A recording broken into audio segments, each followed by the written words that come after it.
Saat berangkat kerja, sebelum menjalankan WFO, pastikan Anda dalam kondisi sehat dan fit. Jangan lupa, wajib untuk selalu menggunakan masker, membawa hand sanitizer, dan membawa perlengkapan ibadah sendiri. Wajib menggunakan moda transportasi pribadi atau yang disediakan perusahaan. Saat tiba di kantor, wajib gunakan masker. Cuci tangan di fasilitas yang telah disediakan atau menggunakan hand sanitizer sebelum memasuki kantor. Wajib menjalankan thermal screening oleh fungsi medikal. Hanya pekerja dengan suhu tubuh normal kurang dari 37,5 derajat Celcius yang diperbolehkan masuk kantor. Pekerja dengan suhu di atas 37,5 derajat Celcius diarahkan ke tim medis. Terapkan physical distancing sesuai dengan pengaturan yang telah ditetapkan. Penerapan physical distancing dengan mengatur pola layout, tata letak, tempat duduk, dan pengurangan kapasitas setiap ruangan. Mengisi daftar hadir online. Laksanakan pola hidup bersih sehat.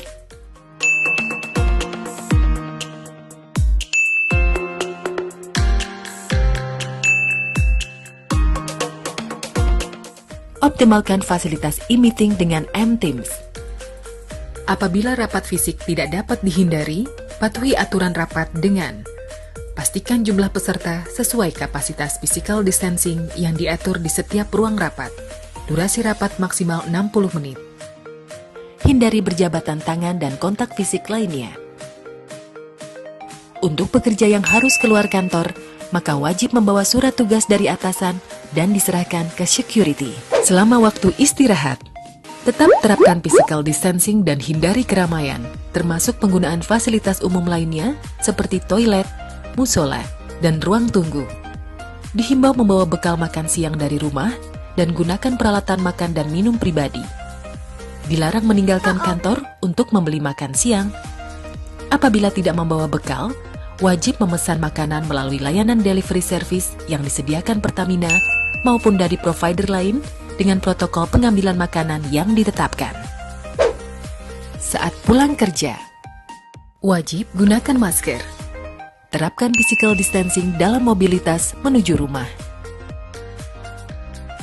Wajib menggunakan moda transportasi pribadi atau yang disediakan perusahaan. Tidak mengunjungi tempat keramaian.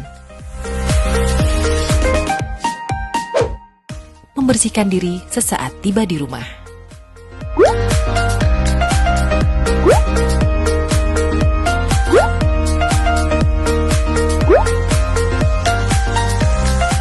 Patuhi seluruh protokol mulai berangkat dari rumah, bekerja di kantor atau di lapangan, sampai kembali ke rumah. Tetap sehat dan selamat. Kuncinya adalah kejujuran dan disiplin dalam menjalankan protokol perusahaan. Jaga diri, selamatkan keluarga. Tetap semangat dan nyalakan energi tulus untuk melayani negeri.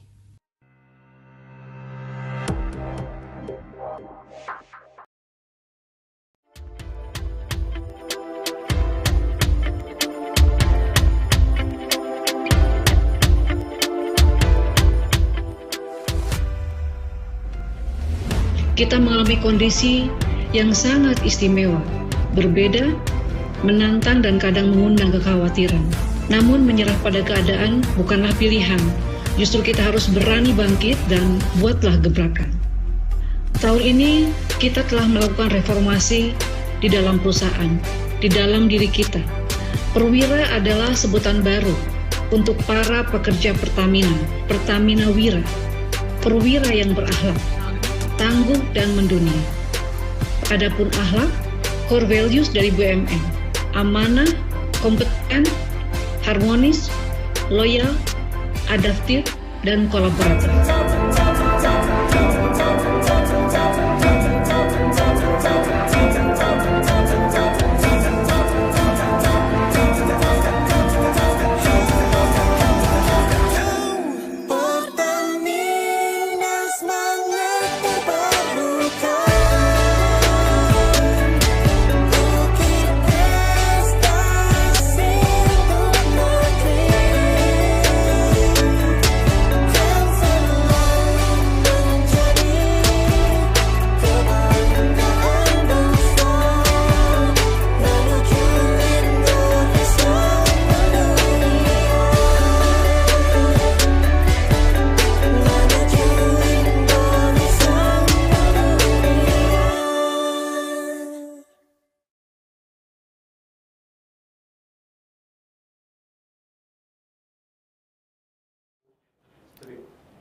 Assalamualaikum warahmatullahi wabarakatuh. Distinguished guests, honorable speakers, members of the board, friends from the media, our Perwira, Pertamina, ladies and gentlemen, good morning and welcome to Day 2 GlobalPISation Live webinar conducting an optimal international business activities. My name is Pura Anindita. I am delighted to be here again as your host and moderator in a more casual setting.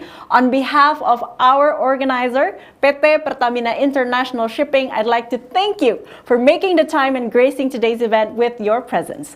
PT Pertamina International Shipping, or PTPIS for short, commit to continuous improvement throughout the organization in order to ensure sustainable future. Ladies and gentlemen, our webinar today will shed light on international company work culture. Can it be applied to Indonesians? Let me start with the context and a very interesting trivia.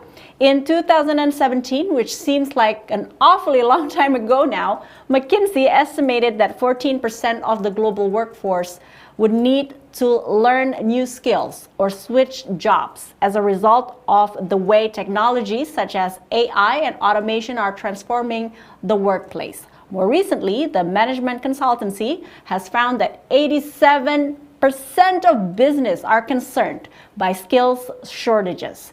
Now, to be a leading shipping company in Asia whilst driving economic growth in Indonesia, we understand that upskilling and reskilling our workforce is paramount. You can access this PT Pertamina employee exclusive webinar on Zoom or YouTube, and today's discussion is available in 2 languages, English and Bahasa Indonesia, so please click the interpreting feature in your Zoom app and choose which language you prefer.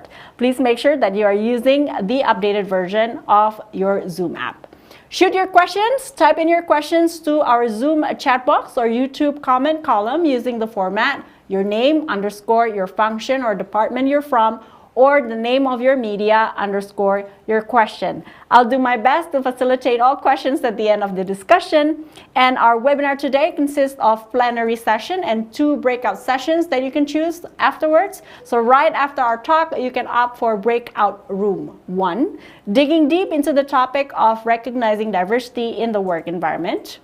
Or you can opt for breakout room 2, where you can learn more about entrepreneurial mindset, accelerating the progress of a company with Pertamina's best panels and hosts.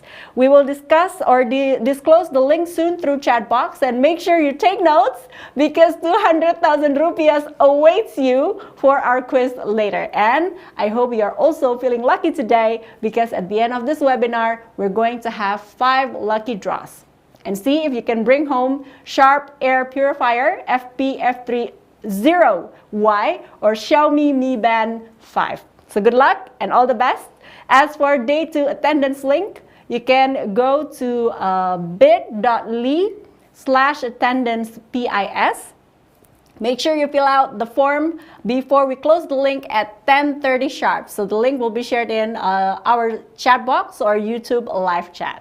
Enough with the housekeeping, kicking off today's webinar. It is now my pleasure to welcome our keynote speaker joining us from Singapore, Mr. Brilian Perdana.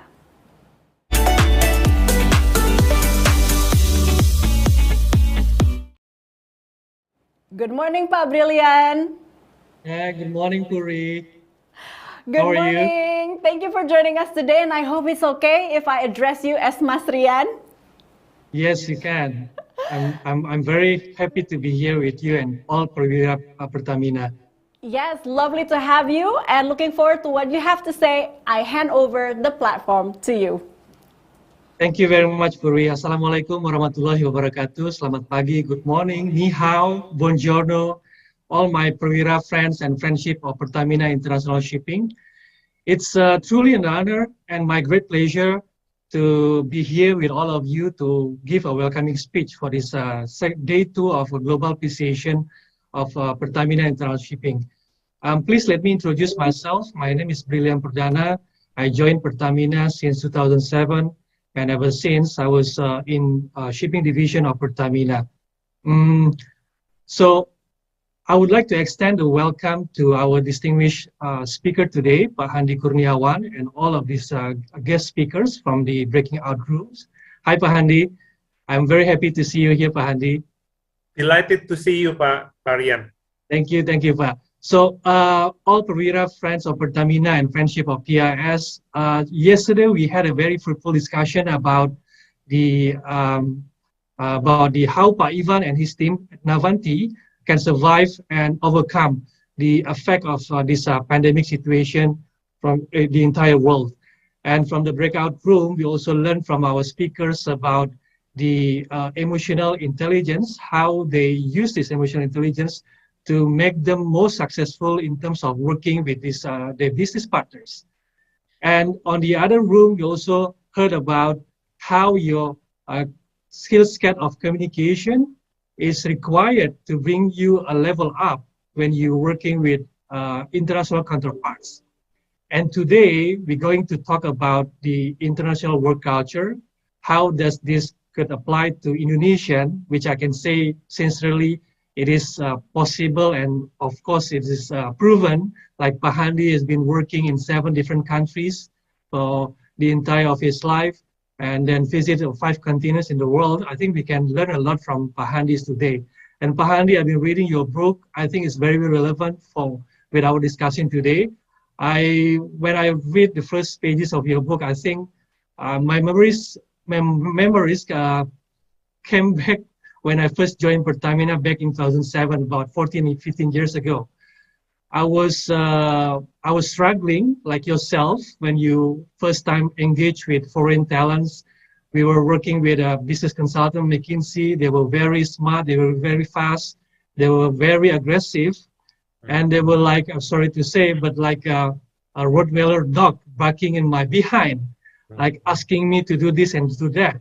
But if you think about a long way, then it made me like, this is really what required from the global perspective, that we should be more faster in terms of working, we should be more smarter in terms of looking for solutions, and we have to be more aggressive in terms of looking for opportunities. For me, myself, if I could share my life experience working in shipping is working 24/7. Right? I'm sitting here in Singapore office with very small team in Singapore office, but we are like 2 hours behind Korea and North China counterparts. We are 4 hours advanced from Dubai, and 8 hours from London, and 14 hours ahead from Houston charters. So working in shipping is really required you to work very fast, and it requires good communication skill sets. In terms of communication, you know, there's a direct communication, there's indirect communication, but we really have to be agile and resilient and keep the balance between our principle as Indonesian and with the international work culture. If I may imagine like this, every one of us who are sitting here and attend this call, actually we are sitting in the same ship, because we are in shipping industry. I would use this analogy, right? We are in very big, ultra large ship called PIS, or in this context we can call it as a Pertamina. All this while we are always sending the cargoes, calling ports only in Indonesian terminals. But once we know that there are a lot of opportunity out there, we have to broaden our mind, we have to broaden our expectations, that we can go out there and look for opportunity. We started to send our ships calling Singapore terminal, Malaysia, Korean, Dubai, Fujairah, and even in Europe and Americas. One thing that requires from this terminal is the ship must have a very good SIRE. It's a ship inspection program. It is the qualities of the ship that can make her acceptable to call this terminal. So what I'm saying is, every one of us, people who are sitting in this call, and we are in the same boat of PIS and Pertamina, we have to move up. We have to level up ourselves. We have to get desire to be accepted to call any terminal in the world. And when we talk about how do we how do we deal with our counterparts, there's another thing. It's called by the due diligence process, KYC, know your customers. So when talking about know your customer, before you know your customer, you should know yourself. Do you or do we have the qualities that is required for us to play in the global context, in international roles? So this is something that I'm really looking forward to hear from you, Pak Handi. How can you share your experience, your expertise to share with all of us, Perwira, Pertamina, and Friendship of PIS, to be level up at the global stage. So I think from yesterday's Pak Eri opening speech, we all learned a lot that the leadership and the executive board team has a very ambitious vision to make PIS an Asia leading shipping company. And from the organizer, I would like to thank for all of you who arranged this call. And I saw this picture from this background. It's like a puzzle, right? It's like a puzzle. My question to all of you, Perwira Pertamina and Friendship of PIS, are you the missing puzzle that Pak Eri is looking for, or our leadership is looking for? To make sure that we can collaborate together, to make sure that we can work together and make a very beautiful drawing of Pertamina and PIS in the future. I think that's all from me, Pak Handi and Puri.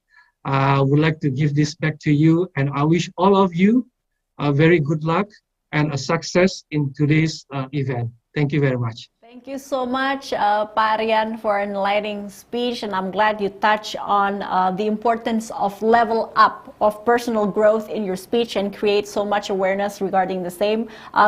Quick question to you, Pak Rian, what seems to be the biggest difference in work culture between Indonesia to Singapore?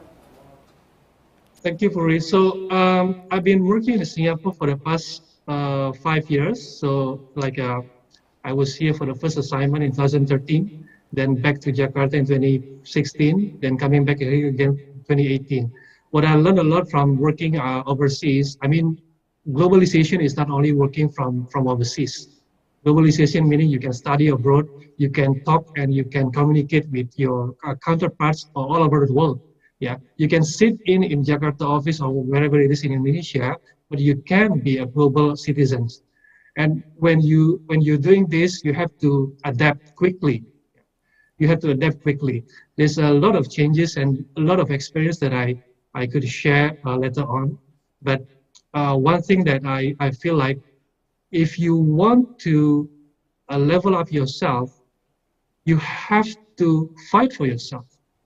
Nobody will fight for you except you yourself have to fight for yourself. So if you think that you found a passion at what are you doing right now, you should go for it. You should move forward, you should step up, and you should speak up for your mind.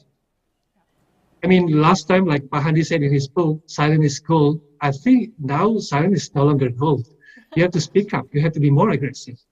And not to mention that there are still same for me in the whenever I talk to my counterparts, the perspective about putting Indonesian citizens, Indonesian people, Indonesian country as a third world country is still there.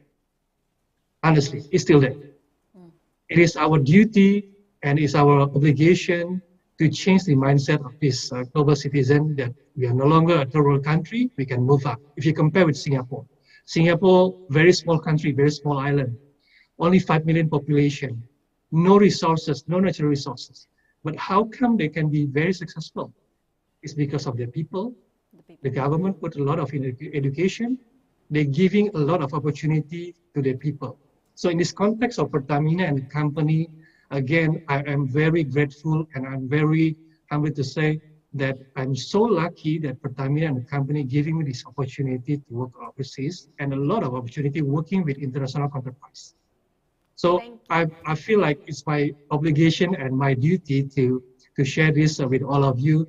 And I'm really hoping very much that the company, the human capital team, giving the same opportunity to all Pertamina, Mira, and also all of the Friendship PIS.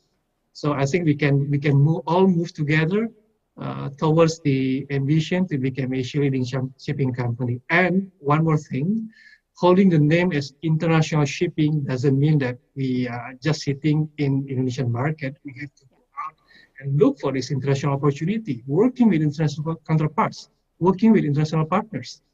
So that's all we need to survive. And in the context of global energy transition, we have also to transform ourselves to be global citizen. Couldn't ask for better keynote speech. I think this gives us context and a kick in our behind to just level up, play more important roles in the global scene. Thank you again, Pak Rian. Can we do a quick photo op? Let's take a picture together. Studio team, are you ready? Let me count it down. Give your best smile, Pak Rian. 3, 2, 1. Cheese. Thank you again for making the time. Thank you, I Puri. hope Thank you, you enjoyed the webinar along with all the Perwira Pertamina here. Stay safe and send my regards to all Singapore team. Bye for now. Enjoy the webinar. Now, speaking of embedding a sense of global thinking into our corporate culture and the way we operate on a daily basis, I'm sure we can learn a lot from today's speaker, Mr. Handi Kurniawan, an award-winning Indonesian author, educator, and global HR executive who specializes in talent management, career management, leadership development, and cross-cultural management. Having lived in 5 continents, 7 countries, he is known as the pioneer in global initiative, orbiting Indonesian talents in international stage, has served in highly respected companies such as GE, Citibank, Standard Chartered Bank, and Sinarmas, and currently Jardine Matheson, that is based in Hong Kong, which allowed him to meet and work with the best talents worldwide.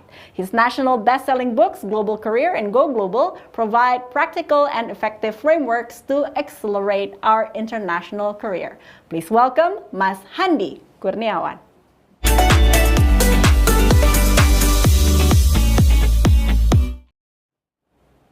All the way from Hong Kong, welcome Mas Handi. Good morning. Welcome to our webinar. Good morning, Puri. I'm delighted to be here. And I think, like you mentioned, Pak Brilliant, just like his name, has delivered such a brilliant keynote speech. And so delighted to be here and happy to see all the Perwira Pertamina. Thank you so much for having me. And thank you for joining in. And let's dive right in, Mas Handi. How has COVID-19 disrupt your life and business? Especially you navigate everything from Hong Kong, right? So share with us. Yeah, so in terms of business, it's actually great that we start seeing the recovery of our businesses in many sectors, and that is great. We see the sign of recovery, although there are some challenges, but overall the business has been resilient. And in terms of my personal functions, I'm leading the learning department and leadership department in Jardine Matheson. We have 400,000 people across Greater China and Southeast Asia. It's been great that this year my team has been awarded a Global Learning and Development Award that is equal to like Olympic competition in terms of learning and development. In terms of personal wise, just like everybody else in the world, nobody is immune. This has been a very challenging time. I haven't been back to Indonesia for 1.5 years. Hong Kong remains to be one of the most strictest cities who implement the quarantine restriction. So, for example, if you go out of Hong Kong to Indonesia, in Indonesia you need to be quarantined for 1 week now. And then coming back to Hong Kong, you need to be quarantined for 3 weeks.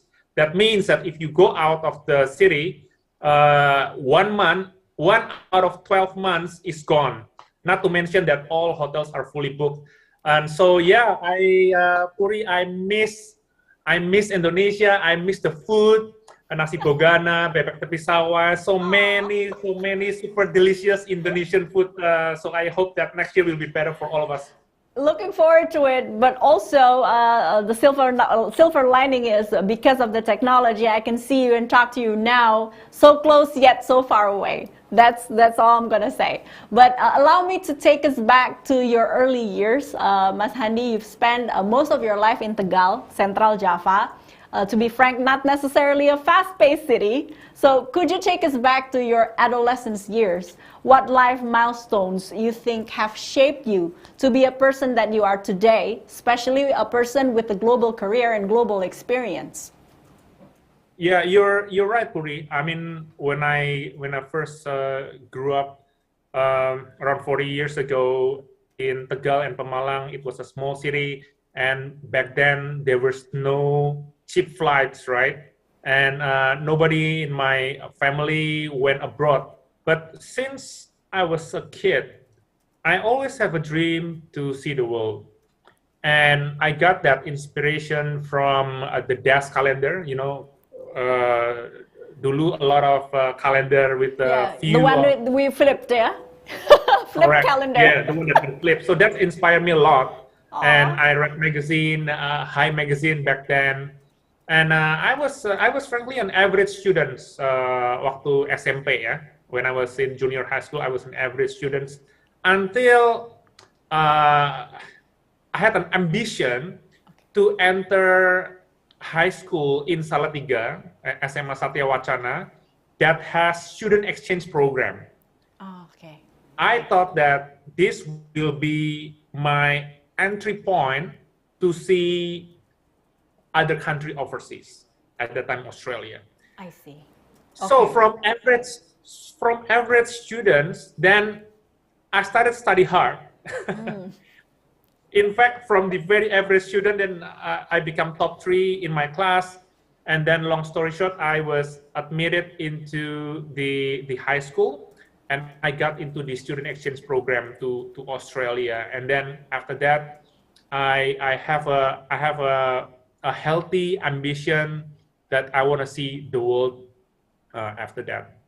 So that has shaped me, and I learned English, I would say, aside from the school, using my grandfather mantra. And I hope to share this with everyone who attend this call. So my grandfather used to tell me that if you want to speak good English, then you have to read much, listen much, and speak much. So this mantra has worked very well with me. Yes. So that, yeah? Yes, agreed. I'm agreeing to everything you've said, Mas Handi. Continue, please. Yeah. So after finishing school, then my university, I went to local university in Jogja. And then after that, I applied for an internship in General Electric in Jogja at the time. There was a GE Lighting in Jogja. And when I entered, this is the first time that I met with a lot of smart people working there. And there is a program called Financial Management Program for 2 years. So I applied for it. I was accepted. And here is the important thing. Everybody in financial management programs are basically some of the best talent in the world. So those who enter that program, they graduated from Harvard, from Yale, from Oxford, you know, those kind of Ivy League school. And I was from local school in Jogja, right? So this is what Pak Brilliant also mentioned. This is my first culture shock when I have to work with these very, very smart people. So, and then after that, I have to catch up. I have to learn and work in a hard way. But then I adapt, like PTP's akhlak, right? Adapt, innovate is very, very important. So long story short, I worked in General Electric for 5 years, was rotated to 4 different businesses, and I went to countries like Beijing, Hong Kong, and then after GE, I moved to Standard Chartered Bank. I spent 8 years there, and I worked in Taiwan, Malaysia, Singapore. Then I moved back to Indonesia. I worked for Sinarmas, which is a large and great company. And then after that, I joined Jardines, based in Hong Kong. So my early childhood, my dream of seeing the world really inspired me. And now my passion and mission is really to help Indonesia talent to go global. I believe a lot of Perwira Pertamina here is nodding to whatever you said just a second ago, and I hope we can see more of Mas Handi within Pertamina, more of Pak Brilian within Pertamina. But my question would be, so based on your experience, extensive experience, what are the top 3 skills and competence we need to develop as you know, if we shed a light on personal growth in order to compete in global talent race? Yeah, I would say I consider this as skills. Yeah, and to make it simple, it's PhD.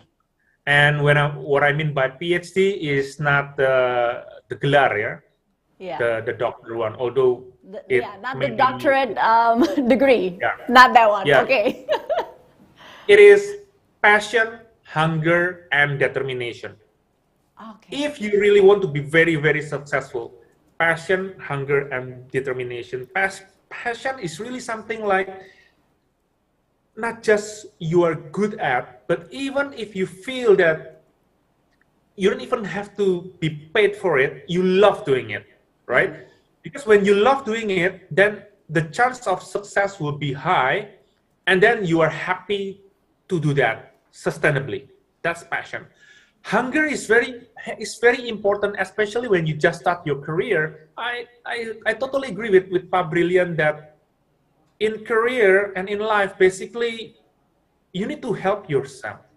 Don't rely your career in the hand of HR or even your boss. Of course, sometimes you have to trust the system.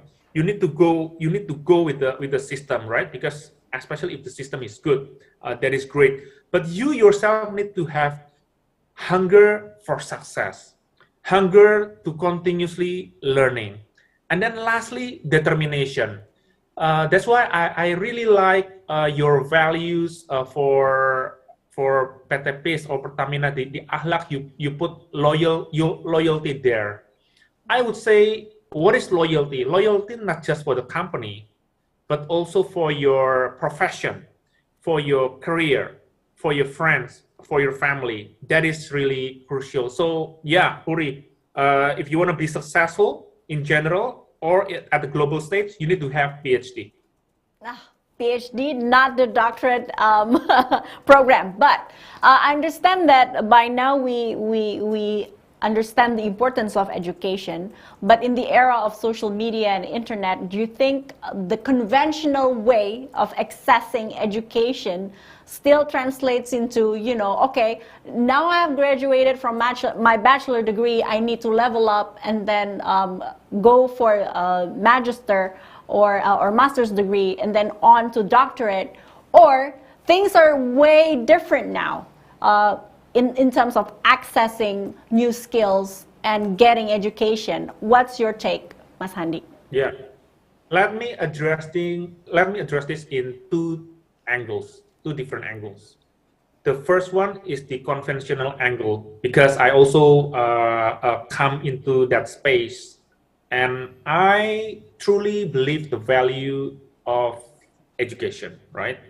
So because I realized that at that time I joined GE, I had my bachelor degree from a local university, and then I saw a lot of my colleagues who graduated from this Ivy League university are so smart. That makes me want to take and catch up my education. So 5 years after that, I took my MBA at the University of Western Australia. At the time, it was an international program. That's the first 5 years. And then the next 5 years, I applied for a scholarship in Hawaii, United States. And I just saw it. I saw the advertisement in Compass. I applied for it. I got it. And it was one of the best experience in my life. And then 5 years after that, I see the importance of digital learning. and the new trend in technology. And then that's why I applied for a School of Education in New Media and New Literacy at the University of Michigan. So I got my second master degree. So that's the first part. Okay. How does it help my career, right? Yeah. First of all, it helped build my confidence. That's no doubt. And why is that? Not just because of the knowledge, but also because of the network. Right. So knowledge, network, and there is still a magic of being immersive into the education program. We are a human being. Yeah. So that's the first angle. And then the second angle that I wanna discuss here, like what you mentioned, Puri. Now, the best education is also accessible through online learning. And I'm in the space of learning and development, right? So I know what best learning and development looks like.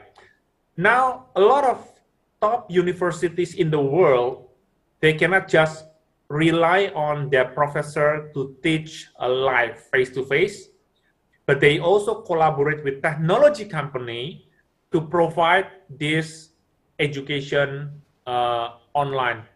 Some education program, they still require admission, right? Like taking master degree. Right. But a lot of specific topics, they make it openly, like in a MOOCs. So there is a term called MOOCs. MOOCs called massive open online courses like Coursera, like edX, like LinkedIn Learning and all that. So that is accessible to everyone. And that's the second angle. The quality is great, but the completion is low. But the message here is we shouldn't deny that there is a magic of being together and having a formal and immersive educational program. So let's see this from these two different angles. Very wholesome, and I agree with you. But I'm sure our Perwira Pertamina here are leaders and potential leaders, and feel free, if you just logged in, ladies and gentlemen, feel free to just shoot us your question. Mas Handi is here. Let's just dive right in and then shoot your question. I will facilitate later in the Q&A. In your global career book, you introduce a powerful framework called MAPLE. So apart from PhD, you introduce MAPLE. Could you walk us through that? Why is it important? Yeah, let's see it this way. What is the difference between PhD and MAPLE, right? The MAPLE framework is to help you to really become a global talent. What is MAPLE? First of all is mindset and mental. Second is authenticity. And P is practice and purpose. L is leadership and loyalty. Again, like akhlak. And then E is execution and entrepreneurship. So why this MAPLE framework is important if you want to be a global talent? So first of all, mindset and mental. You need to have a global mindset and mental. Why? Like it or not, and this is the reality, especially in the past when I started my career or Pabrillion started our career, there is a tendency from a global talent from other countries that Indonesia talent is considered as a second grade. Yeah. If you experience working overseas in an advanced country like Singapore or US or Hong Kong or this advanced country, basically they will see Indonesia talent as a second class. It's really upsetting. It's really annoying, right? So unfortunate. Yes. But so what is the best way? The best way is to prove that we are equal and we are as smart as them, that we are as competent as them. And in order to do that, you need to have the right mindset. Because if your mindset is not strong, you will feel inferior. Yes. And sometimes it's only because we are, as an Indonesian, and with our deep-rooted education system, that we are taught to listen, not to speak. right? So our communication basically is submissive. Right. This global talent from these advanced countries, they're able to articulate and express themselves better. Right. So this is one of the area that we all need to learn. So that's the M part. So what's the A part? The authenticity. The authenticity. Well, we are still Indonesia, and we also have a lot of great things. You know, it's not everything about West is better than us. We also have our strengths. Yeah.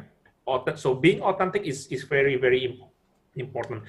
Practice and purpose.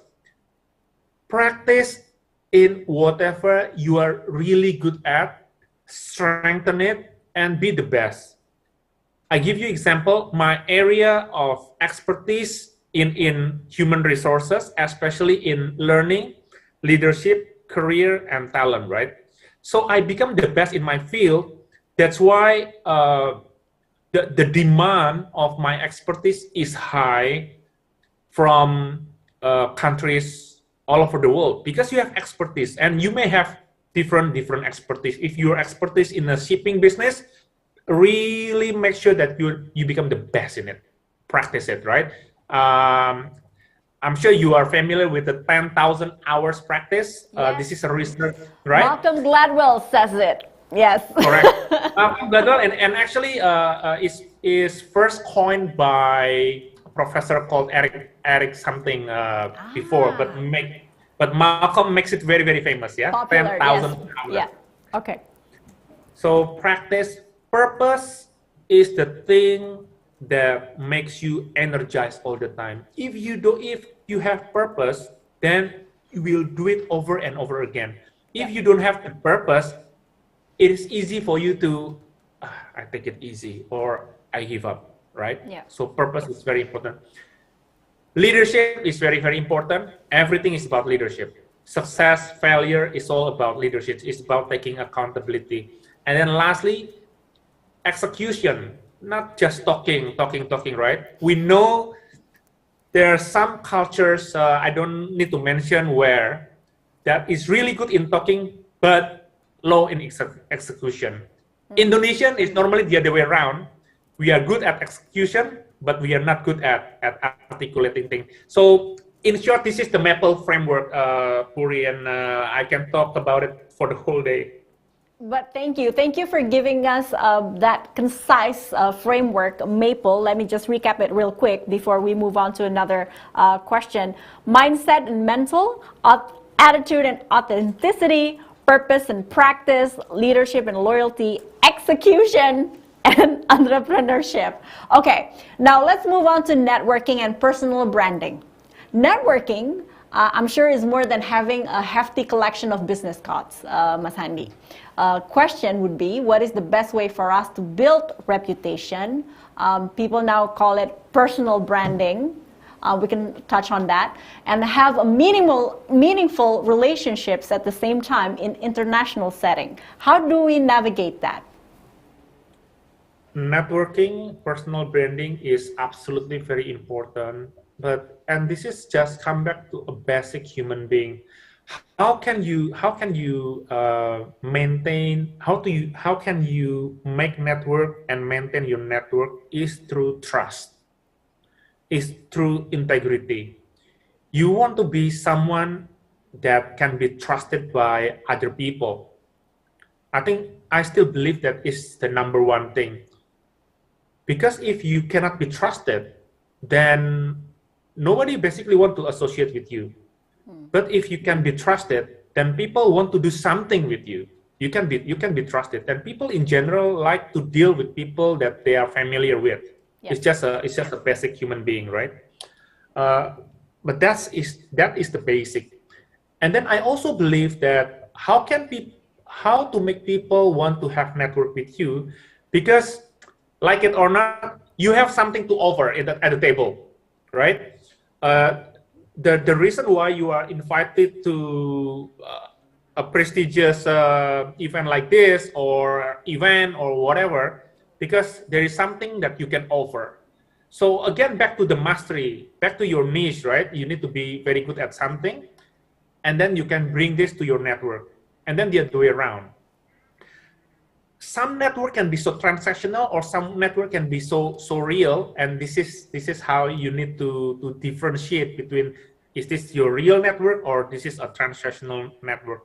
And then lastly, what I want to emphasize in a context of a globalization or global network is, don't just sit in your niche. You need to also expand your table.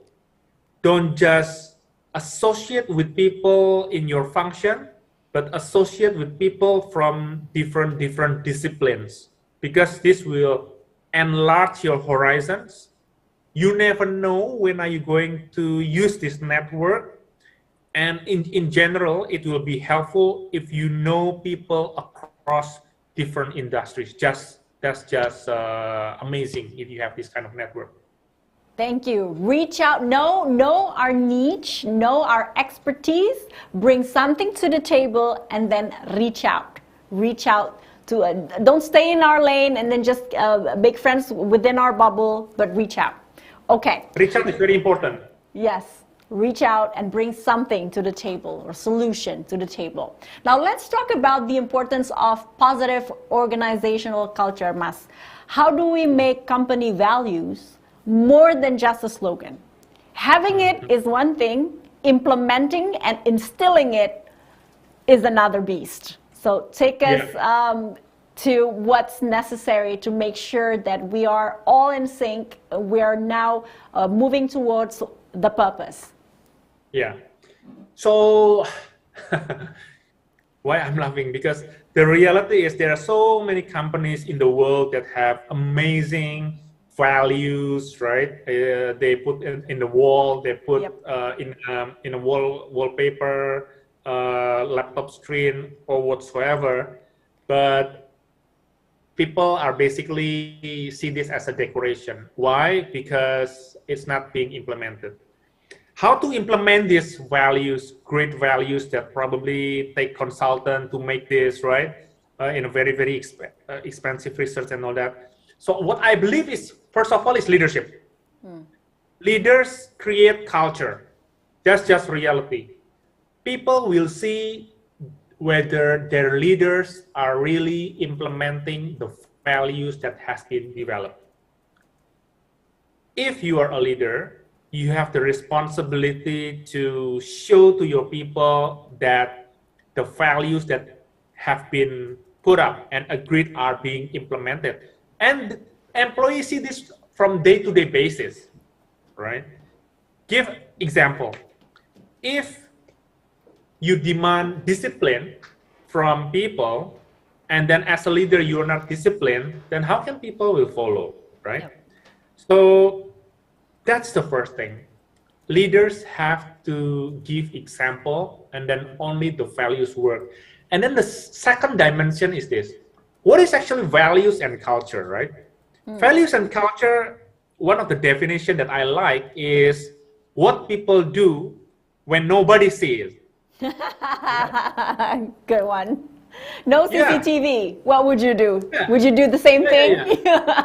Exactly. Let's say one of the most quoted values, integrity, right? If no required supervision is needed, but people or employee live this integrity, then that means that it has been embedded. Let's take innovation as another example. All right. If an organization want to have innovation culture, but the leaders or the environment do not allow speaking up, fault finding if there is a mistake, and is not open for risk taking, that means innovation is hard to implement, right? So this is an invitation not just for leaders, but also for everyone. If you want to have an innovation culture, then you need to have a soil, an environment where employees are able to speak up, where risks are being tolerated, of course, in a certain way, yeah, and basically people are supportive to ideas. There's no stupid ideas, right? So I just give you these two examples. So leadership and really creating the environment for the culture you desire to be lived in the organization. Thank you for pointing that out. I'm going to follow up on okay, innovation. We need to create the soil, we need to create environment, and leaders set the tone, right? So Netflix has a way. I'm gonna use the Netflix example here. Has a way of conducting a meeting. So leader is not the loudest voice in the room. Meaning, so the meeting setup should be everything should be discussed, and the leader would have a say last. And if the majority of the room agreed on a point, an action plan that is contrary to what has the leader thought, the leader must commit and be the backbone of it. So that is just one example, probably too controversial for some, but I would like to have your perspective on this when it comes to innovating and then creating the soil of, you know, speaking up and raising the volume from the bottom up. So what do you think? Okay, I hope that what I'm going to share on this one will be helpful for people who listen to this. And this is based on my years of reflection, right? I work in all these great companies. I work in all these different cultures, right? And I work with great managers. I work with lousy managers. So great managers are those, among other qualities, yeah, are those who are able to listen to people and really listen, appreciate the ideas, and even when the other people ideas better than their ideas, they are able to accept. And I think that is great, because if you do that, then people are basically cheering up for great ideas, for better ideas. I was also experience a situation whereby there is one manager who always want to be the smartest people in the room. So basically, when this manager conduct a meeting, everybody just listen and say yes. Yeah. He doesn't accept no. He doesn't people to listen. Basically, he speak 95% all the time. So I saw that example as well. Okay. Yeah. So what I'm also want to share is this: the great Steve Jobs, who is known to be very authoritarian, is being asked that, Steve, do you have to be win all the time in the discussion with employee? And then people said, and then he said, well, hell no, hell no. I listen to people, but they need to be able to argue about their ideas. So I think this is very important, especially for Indonesian talent, because we are sometimes of our culture, we tend to respect with authority, we respect a lot with seniority.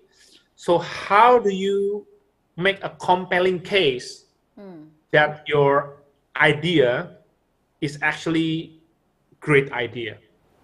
Ah, marvelous. Create the case, make your case, make sure it's compelling, and argue. Thank you.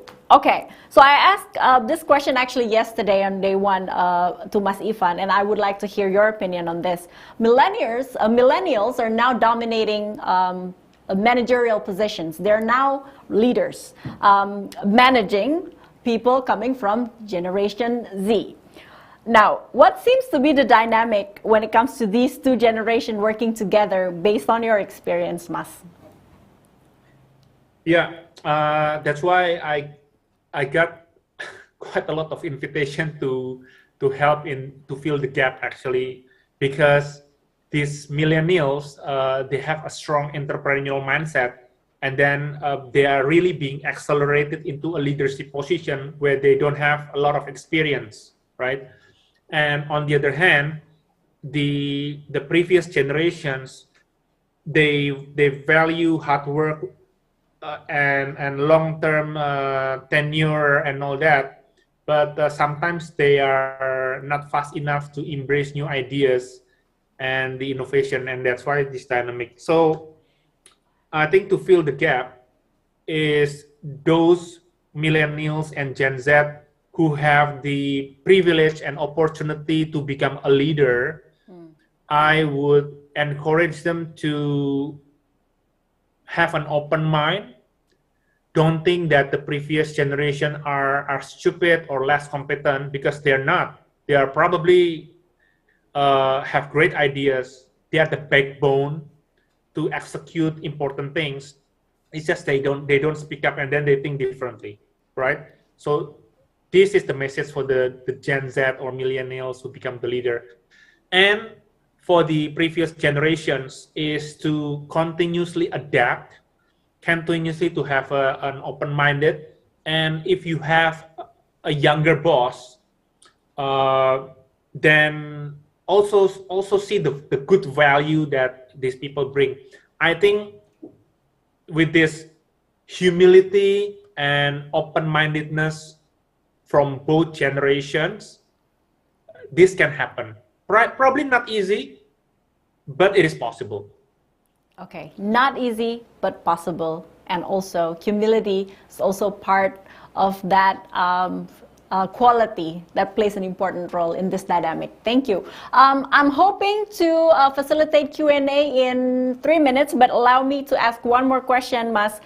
Career change within a company. We talked about passion earlier, and for some people, passion is a fixed thing. I like one thing, I'm going to stay in my lane. But sometimes people grow, and then you have another love for another area, and you would like to cross over, have a career change. Is career change within a company possible? So that's one part. Part two, when should we consider it? Part three, what age is considered too late for a career change? Mas Handi. These are $1 million questions, and these are really great questions, Puri. So, question one, whether it is possible to have a career change within the company.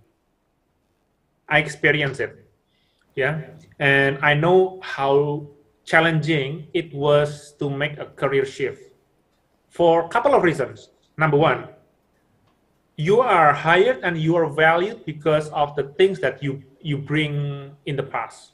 Right? So, for example, I was a finance guy. So when I want to make a career shift, everybody tried to convince me that, but your background is finance, you studied accounting, you are good in it. Why you want to do a career change? That's number one. Number two, in general, managers, they do not want to take risks on people because it will take time for people who transition their career to learn again, right? And then there are it's just a lot of things to do immediately, a lot of firefighting, right? But what worked well for me is when I was in Stanchart, I make this career change. So this is possible. I moved from finance, and then when I joined Stanchart, I was in business development. I did very well in business development. So when there was a position as head of learning and development in Stanchart, I was asked by the HR director back then. I was asked by the CEO back then. Because of my performance, they consider.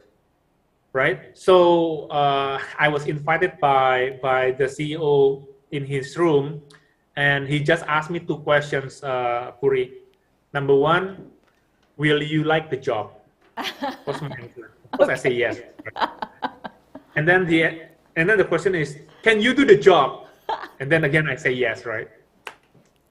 But but to answer your question is, you prove it first Yeah. that you can do it, and then you just find the opportunity, and then go for it. So that's the question. That's to answer your number one question. What's the number two question? When should we consider it? When should we consider? You consider a career change also two things. Number one, if you think that you are not passionate in what you do right now, Yeah. then you need to really consider your a career shift or change. Yeah. Whenever possible within the company. And second thing is, when the career change is needed, when you know the future trend tells you that what you are currently doing may not be no longer relevant, Oh. and the future is telling different story. I think you need to be able to disrupt yourself before the disruption come to you, and that is not easy because you need to be able to anticipate the future. Yeah. And I think basically face reality. If you think that, oh, I think my job will be disrupted in the next 3 years, I probably need to learn something else and then try something else. Wow, that really hits home. Coming from a person who grew up in media, printed media, that hits home, Mas, and thank you for saying it out loud. Third, before we move on to the audience question, what age is considered too late for a career change, if any? Never too late. Never too late. As long as God gives you breath of life, never too late for change in anything. As long as we consider the first two, yeah, Mas? I think Yeah. as long as we can answer the first two questions, never too late. Okay. And there are just so many great stories about it, right? From KFC founder to it's just a lot of stories. Well, Mahathir Muhammad turns PM at the age of 92, so that's older than Colonel Sanders. So yeah. Exactly. If Mahathir can do it at age of 92, anybody can do it. If Donald Trump can be United States president, and everybody can do it. So now anything can happen. Okay. All right. I have one question. Unfortunately, this is anonymous. This is syncing to my iPad. And we talked about this book, Mas Handi, yesterday also with previous speaker.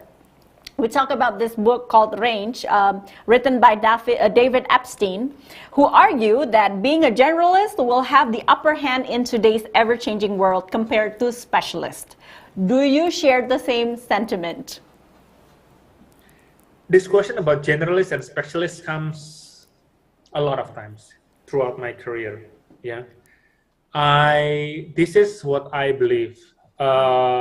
With the recent research about career. So to be able to perform and survive in this new era, you need to see your career not like this, not just specialist like this. And there is an evolution from I to T. Yeah. Okay. That means that you need to have the depth of your career, but you need to also have the breadth of other discipline. And then it evolves. So it's not T anymore, but now it's E, like this. So that means that you need to be able to have capability here, 1, Yes. and 2, Okay. and 3. All right. Yeah. So for me, for example, it's HR, it's finance, it's business development or marketing, right? Okay. And then you need to be able to make these skills and capabilities meaningful. So yeah, one specialization would be risky at the moment.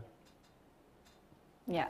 Okay. So we need to have a niche.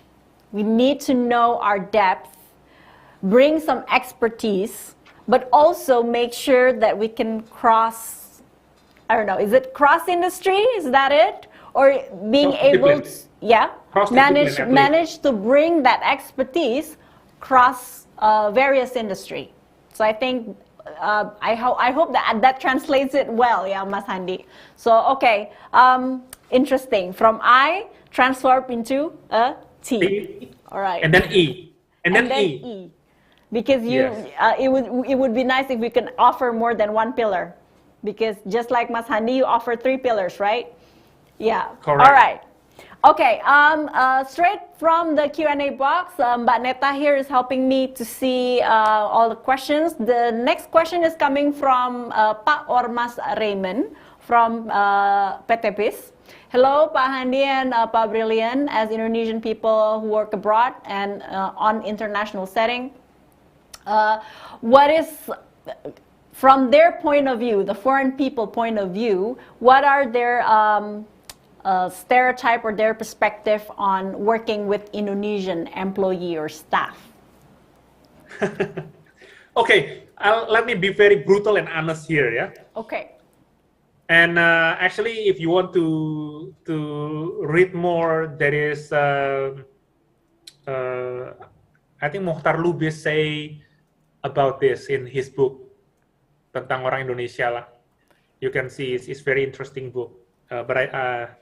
Anyway, the stereotype of foreign people about Indonesia people, number one, kita itu sering ngaret, nggak tepat waktu. Still 2021, right? Almost 2022. I thought the stereotype slowly fade away, but no, it sticks, unfortunately. Yeah, it's still there. And then number 2 is we are lack of discipline, at least. Oh. Yeah. Of course, I mean, we cannot generalize, we cannot stereotype, but this is how people stereotype us. Yeah. That's how they perceive us. Okay. However, I see there are a lot of improvement towards Indonesia because as a country, collectively, I think now we are being seen as a player in the global stage. So I think that's to our advantage. Yeah, it is much better perception than before. I think it's true, and I think we need to start really playing here. I mean, with all this a good startup, unicorn, decacorn that Indonesia have, and our role, I think the perception of Indonesia talent is getting better. But it's up to the individual. It's up to all of us to show and demonstrate that we are not as what they think about us. Prove them wrong, ladies and gentlemen. Okay. Okay, that was Pak Raymond. And next question is coming from Ananditya Resa from PIO PTPIS. Thank you for your insights. I have something in mind on a personal level. What motivates you working in different countries and setting a career in a global stage? Yeah, what motivates me, as I mentioned earlier, that I always want to see the world. And I have seen a lot of great things by working everywhere in the world. So that's why my mission is now to really help Indonesian talent to be able to collaborate and compete with talent globally, because I'm still Indonesian, and I want Indonesia to prosper. I want Indonesia talent to be at the level of respect at the global stage, right, Puri? But I think I saw Pak Brilliant switch on the video. I think Pak Brilliant have great things to share as well. Okay, later on, I think our studio team is communicating with Pak Brilliant. Studio team, please take notes and then see if Pak Brilliant is going to share us some video. He's there. Yes, can you hear me, Pak Handi and Puri? Yes. Yeah, just want to contribute to the answer that Pak Handi giving earlier on the question from Pak Raymond. Yeah, from Pak Raymond. So it's truly answered Pak Handi. So still there is some handicap that we are giving this impression to these international counterparts. So being late and I mean, cannot deliver our promise, yeah, and which I think now we have to change this mindset, yeah. But one thing that I would like to share with you is the most important thing I think is the communication skill. Okay. So you cannot talk to someone who doesn't understand your language. Of course, we can use a hand gesture or everything else, which is maybe is effective. But in terms of giving some respect to your counterparts, you have to understand their language, their slangs, like you mentioned in your book, Pak Handi. And just to share with you that one of my friends in industry in Singapore telling me that, Pak Brilliant, how come you are obspec Indonesian? So they call me as an obspec Indonesian. And I told him that I'm not obspec Indonesian, I am Indonesian. It's just a matter of communication skill. It's just a matter how you understand me and I understand you. Like mentioned in your book too, Pak Hadi, you're talking about Johari window. How I know and you know, I know you don't know, and I don't know and you know, and we both don't know anything. When it comes to talking like this, I think it will be helpful if we do just some little research before we talk to our partners or to talk to everyone outside, and do some dig of information, and it will help us to know what are we talking about in our meetings. So I think just some little tip from me, Pak Handi. Thank you, Pak. Thank you, Pak Brilliant. Thank you, Pak Brilliant. You're so welcome to chime back right in as we are now taking questions from Perwira Pertamina. Thank you so much. Also, can I follow up on the seeing the world on, as you mentioned earlier, Mas Handi, if you want to see the world, why is it always in a career setting? People can also see the world in, to go on holiday, be on vacation, experience it, immerse in it. But I think you chose a different path. So could you elaborate more on that? Yeah, interesting question. Of course, yeah, of course. And I also encourage the seeing the world from that setting through holiday and all that, because I think when we are in a relaxed mind, then we can be creative. We can see things. But sometimes Indonesian or Indonesia go outside and then for shopping, right? And at the end of the day, they don't learn anything. For me, I am very particular, Puri, that I love to see the world, and when I go out there, either I have to learn something or I experience something meaningful. It's just my thing. It's just my philosophy that I don't want to just go there just for shopping or just have fun without developing me personally and professionally. Maybe I'm too serious, but so that's why I also encourage people to see the world from a relaxed angle, for different angle, for creativity. I think Indonesia's strength, one of Indonesia's strength that I also put in my book is Indonesia is very creative. That's why we have music, we have movies, we have Indonesians are so creative people, and I think we are blessed with that. Yeah. All right. Thank you. Thank you. So make sure if we go on a vacation, as soon as this pandemic is done, make sure we develop something new within us, learn something new, and take those home with us. Okay, unfortunately, this would be the last question from the audience due to our limited time. It is on behalf of Dafa. Maneta, could you enlarge the question for me, please? He said, I'm trying to make it very short and concise.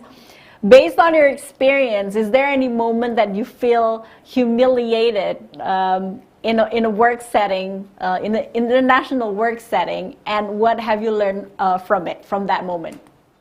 Oh, yeah, of course. So I can honestly say this in two examples. Number one, when I started my career, I joined GE, then I mentioned I was into this prestigious program, right? And my colleagues, my friends from all over the world, from Ivy League universities, and they're just so smart. For example, in a class, in an international class setting or meeting, when there is a topic to be discussed, then they're all just speak up, Puri. Yeah. Everybody just speak up and then say this. And at the time in my early career, I was waiting for my name to be called so that I will contribute like in a school, right? So I know that was heartbreaking, but I learned, right? I learned a lot that you have to be assertive in communication. In an international setting, you cannot be passive.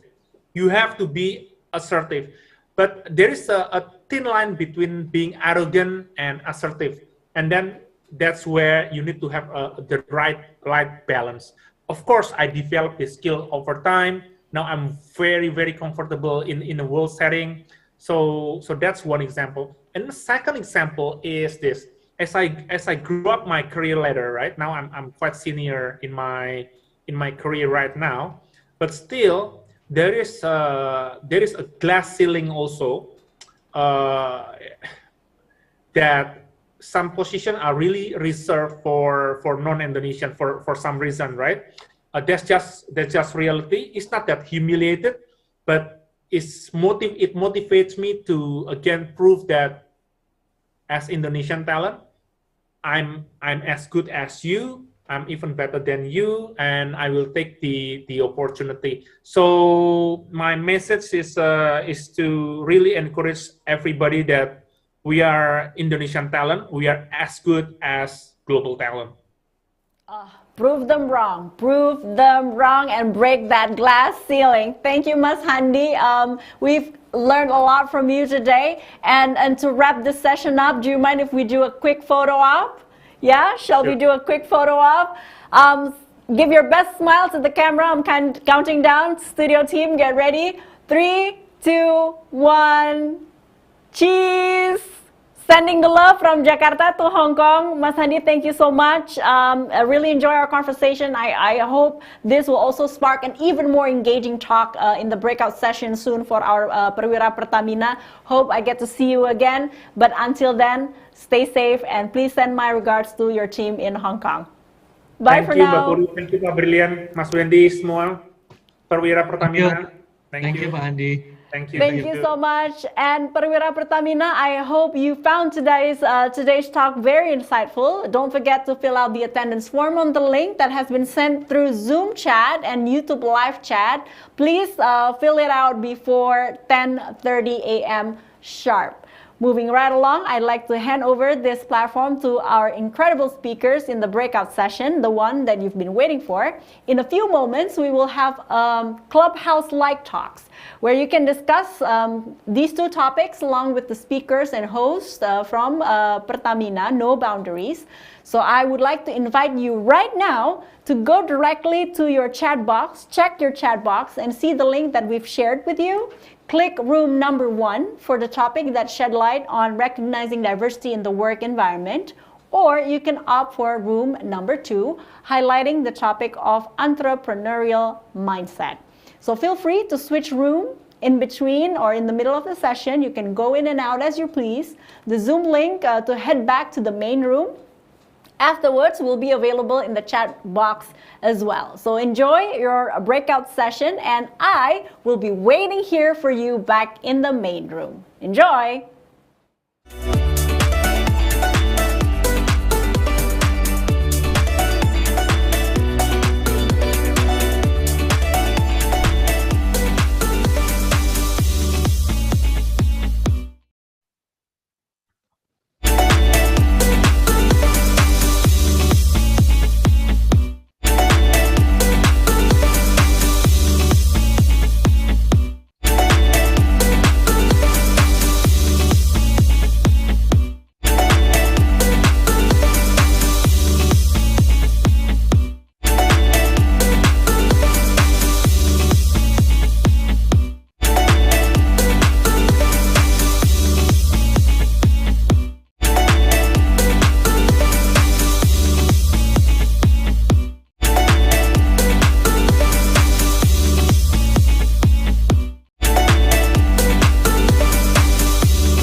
wabarakatuh.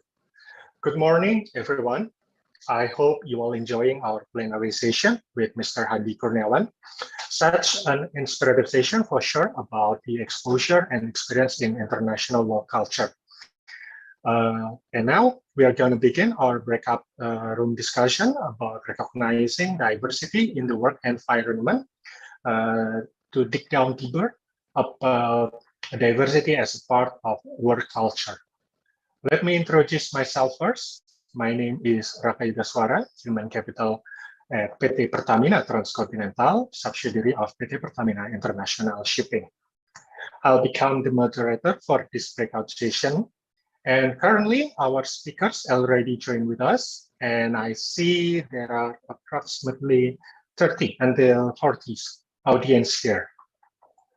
So I hope we will get an insightful session, not only between the speakers, but also with the audience.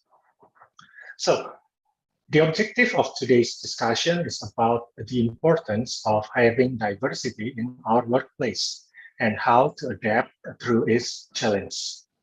We are so pleased to have with us these 4 amazing speakers. And fun fact for today, we are live in 3 different countries and 3 different time zones.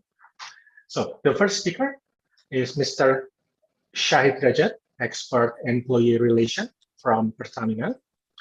And then our second speaker, Mr. Eko Suhartanto, mechanical section head at PT Pertamina Iraq EP. And then third speaker, Mr. Anggun Pribadi Armia, Senior Geoscientist Exploration, PT Pertamina International EP. And then last but not least, Mr. Torik Abdal, Deputy COO Morel and Prom. And thank you for taking time out of your schedules to be with us today, especially Mr. Torik, because it's still early morning, right now in France. Okay.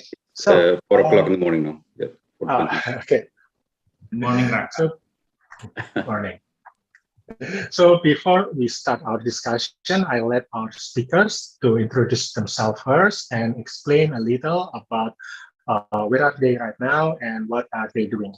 Maybe we can start from Mr. Torik, please.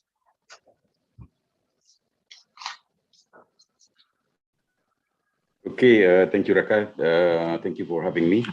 So my name is Torik Abdal. I am deputy COO for Morel Prom.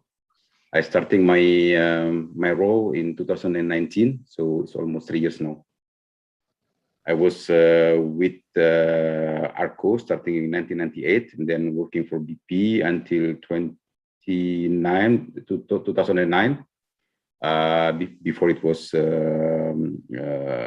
transferred to Pertamina. So I started working with Pertamina since 2009. Then exposed to Algeria project, and then now with Morel Prom.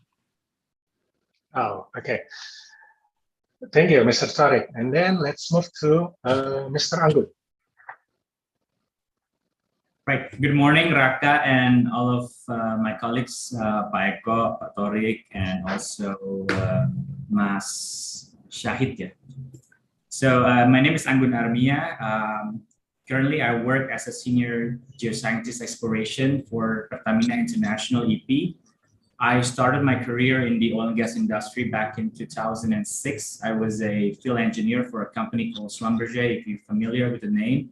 I started, on field directly, and then I joined Pertamina in 2010 with roles as an exploration geoscientist, and then I joined the upstream business development. It used to be in Pertamina Persero, but now in Pertamina Hulu Energy. I work as a analyst down there, and then just a couple of months ago, about 2-3 months ago, I joined Pertamina International EP as an exploration geoscientist. So I'm very glad to be here. Thank you. Thank you, Mr. Anggun. Okay, and then Mr. Eko. Thank you, Mas Raka. My name is Eko Suartanto. I am a mechanical section head in the maintenance operation of West Kurnawan in Iraq, part of Pertamina, PT Pertamina Iraq International Iraq EP Exploration and Production. So, yeah, I was joined this project in 2014. So it's been like 7 years from now.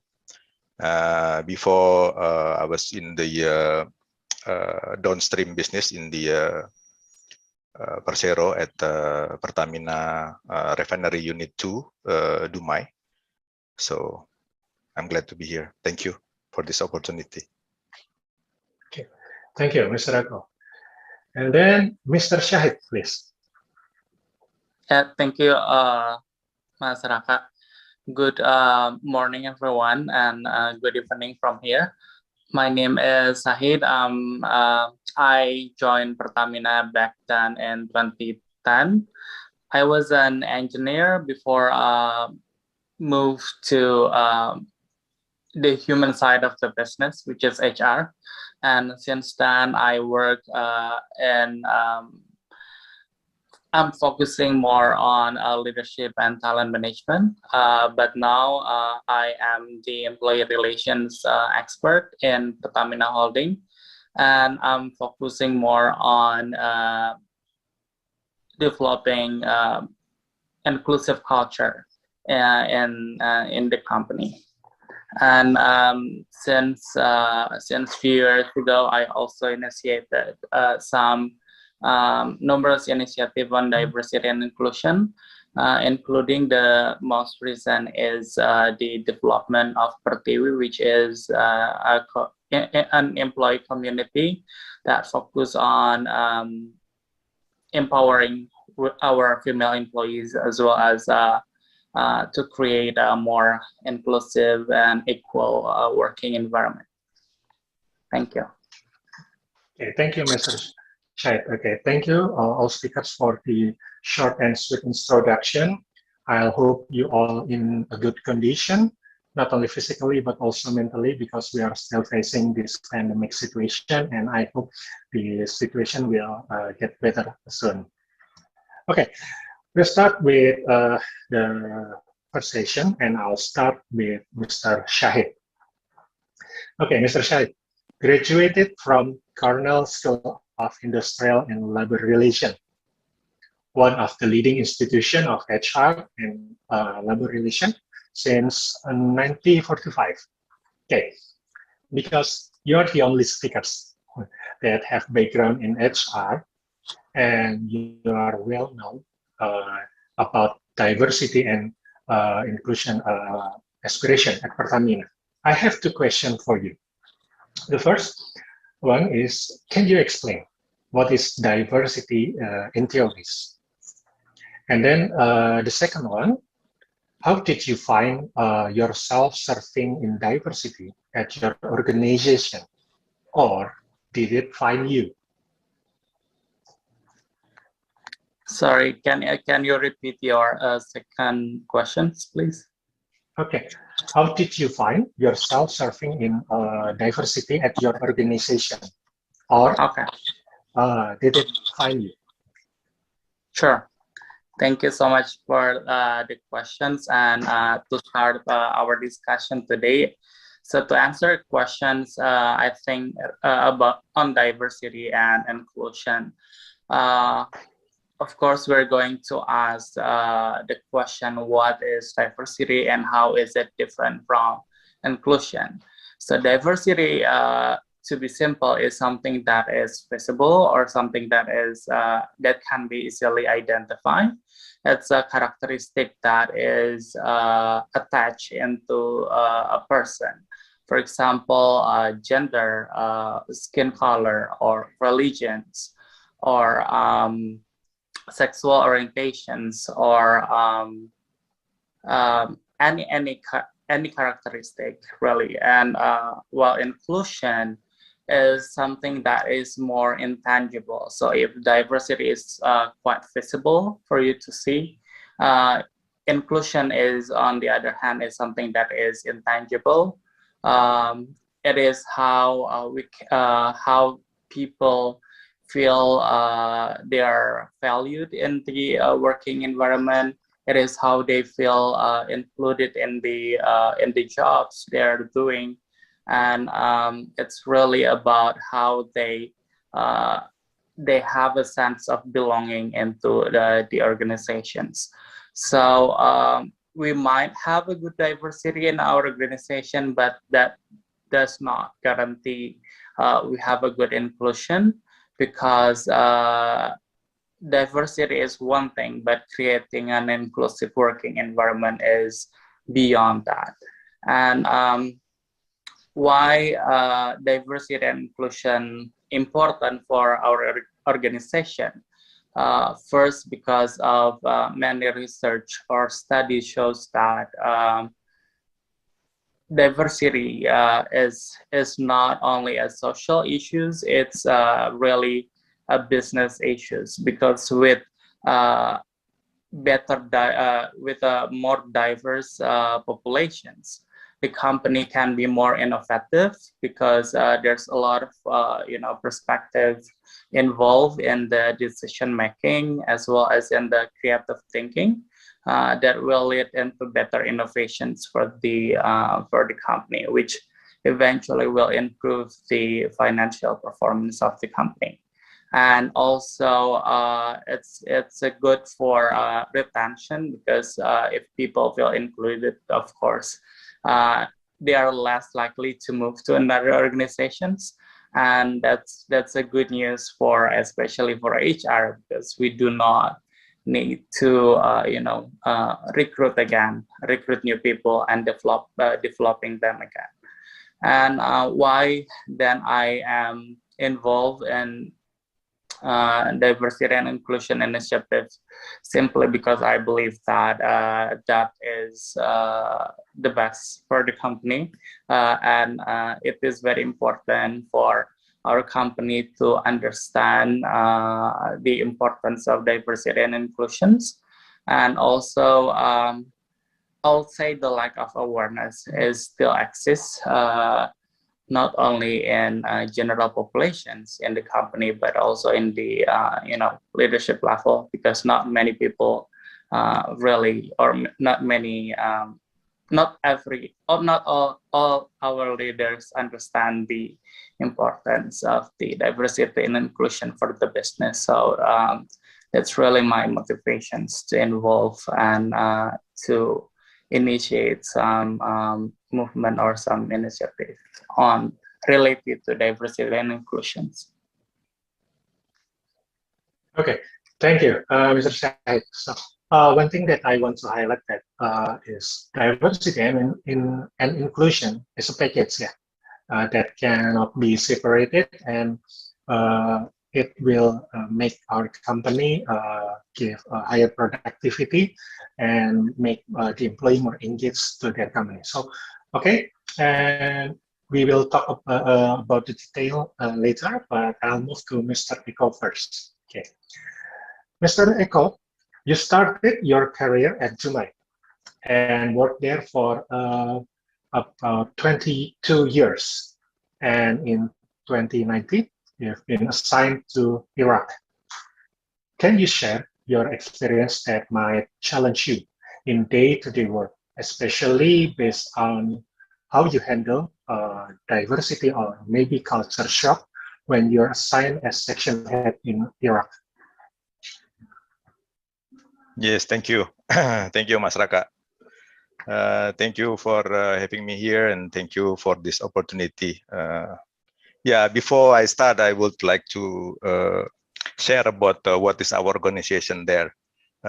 We call it West Kurnawan Field Operation Development, or we usually call it Wikifort.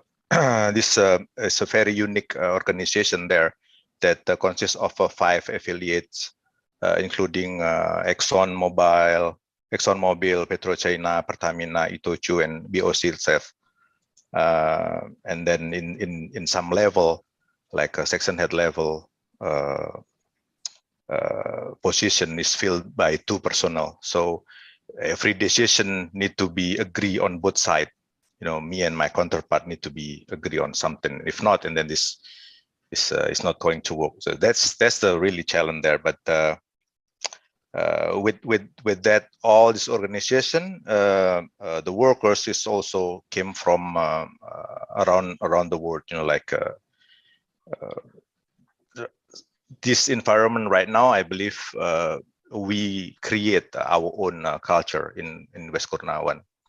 So, and talking about the culture shock, actually, yes, I've been in the what you call is like a comfort area when I work 23 years in a refinery in a downstream, and then now move to upstream. There's so many culture shocks, especially with the working culture. I met with the Exxon as a lead contractor. I met Petrochina. They have their own culture, but we together built now, as I said, West Kurna culture. But for culture shock, I do believe that nowadays, with all this millennial, I'm from the old school, so it's the new generation is more likely. I do believe that they should not have this experience, because every day they talk to the world. They know everything. We know all the culture based on social media, thanks to internet and social media. But that's what I believe. Culture shock wise, they should not experience that. But yes, back to your question about my experience. The first time I joined this project in 2014, what I feel like as a newbie in the club, wow, oh, there is I feel what you call is everybody is going to eat me alive, oh yeah, it's oh man, I'm in the middle of everybody is able to pass their idea, that's what I don't have. That I know what they meant, but when I try to explain it, or when I try to pass this idea, sometimes it's hard for me. So the way that I look, it's okay. I'm going to be a good listener. If I can deliver by speech, maybe I can write it down. So I write it down, and that's kind of a way that and dealing with Iraqi itself is different, because I saw that West Kurna right now, BOC, Basra Oil Company, is reflected Pertamina 10-15 years ago. So this situation, okay, there is a silo, looking for, oh, it's not my job, this other job, this kind of a thing that's really challenging on that. And then the barrier of the language is also part of diversity here. Came from another and many countries. Is I speak Indonesian English. Somebody speaks Singaporean English. Somebody else speaking Chinese English, a Chinglish, we call it. So Iraqi English. This is something that we need to understand, and even is a European. European is English, Scottish. We need to listen carefully and then know exactly. But one thing that I learned here is okay.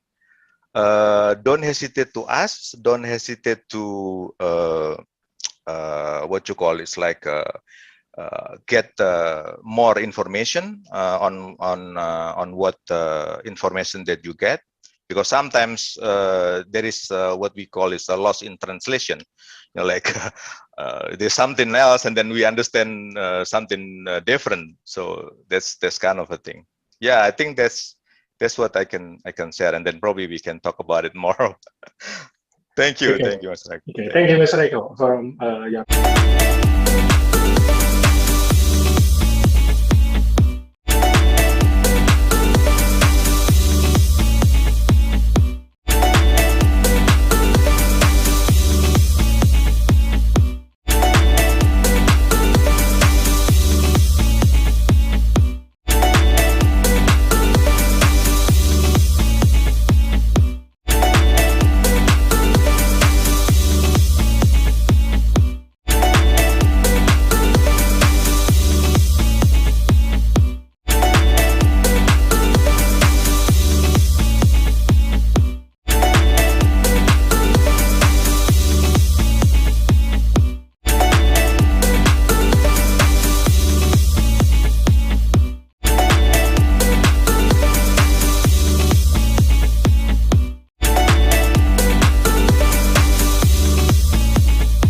yeah, I also agree that the entrepreneurial mindset is very powerful, especially maybe there are some examples from Mas Ilham about digital transformations. So this mindset is somehow helping us to go through the transformations to the right directions. And also some points from Mas Ilham is about resilience. So with that mindset, I also agree that it helps us to be more resilient in that in the process of developing, also the changing and transformations, and then we can unleash the potentials, right? Yes. Okay, thank you, Mas Ilham. So let's move to Pak Edwil. Welcome, Pak Edwil, once again. So please fill us more and explain us more about yourself and also Pertamina Algeria, especially, and how, yeah, of course, that is how that entrepreneurial mindset has been doing in Pertamina Algeria, especially, and at your work. Please, Pak Edwil, the time and floor is yours. Yeah. Okay, thank you, Mas Bernard. Yeah, and before it, I'm sorry, I'm very difficult to join in this link of Zoom. Yeah, and now in here, yeah, and now me in the Algeria, in Algeria, very early morning. Yeah, but around the 4 a.m. Yeah, I'm sorry. Yeah, it's very difficult thank you for joining. For me. Yeah, and then. But the temperature is still very cold. Yeah, with the weather is not okay. I think sometimes we will problem with my connection. Sorry if any problem with connection, but I think consider the weather, the bad weather is for today. Okay, Mas Bernard, I would like to introduce before continue regarding the entrepreneur. I would like to introduce Pertamina Algeria EP. Pertamina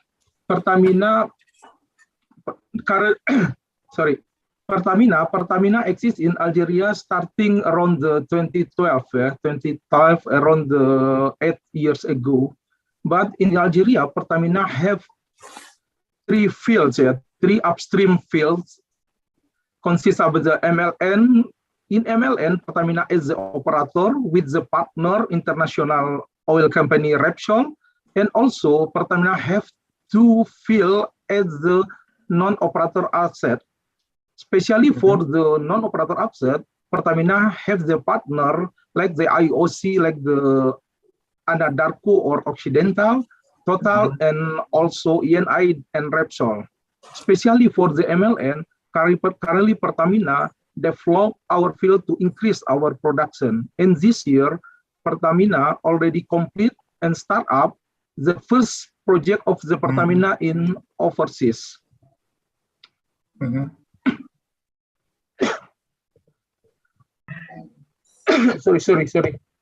Sorry. Regarding the entrepreneur, I will talk about what is being done regarding the entrepreneur. We are currently the Pertamina, and we are in Algiers as the frontliner of company in the overseas, especially the Algeria. We are not only talking about how to develop our field in the Algeria, but also in Algeria we are introduced the Pertamina product and the Pertamina technology. How to promote, how to socialize Pertamina product and technology in Algeria. Several Pertamina product has been introduced in Algeria, and also we are implement in our field in Algeria. Synergy between Pertamina Algeria with the all Pertamina Group is our target in here. A lot of cooperation has been done. I think starting from our college here, and now regarding the synthetic fluid 05. Synthetic fluid 05 as the product developed by Pertamina in Algeria. The first export from from I don't know, yeah, from refinery 05 to Algeria, and our field in Algeria already implement the SF05. I hope starting for the next year we will promote the product to the another fields in Algeria. It is the starting to Pertamina synergy in Algeria. And then also in Algeria we are introduce our technical our training center in Indonesia. The all Algerian before, yeah, I am talking about before the COVID, yeah. Before the COVID pandemic, the all Algerian local Pertamina local staff and also Algerian come from the authority of the Algeria, we will send to Indonesia to take the training in the Pertamina facility in the Sungai Gerong. I think the all Perwira Pertamina here now Sungai Gerong, the training center of Pertamina in the south of Sumatra. So regarding the entrepreneur in Algeria, this is the real and proof of entrepreneur in improving the capability of our company in the overseas.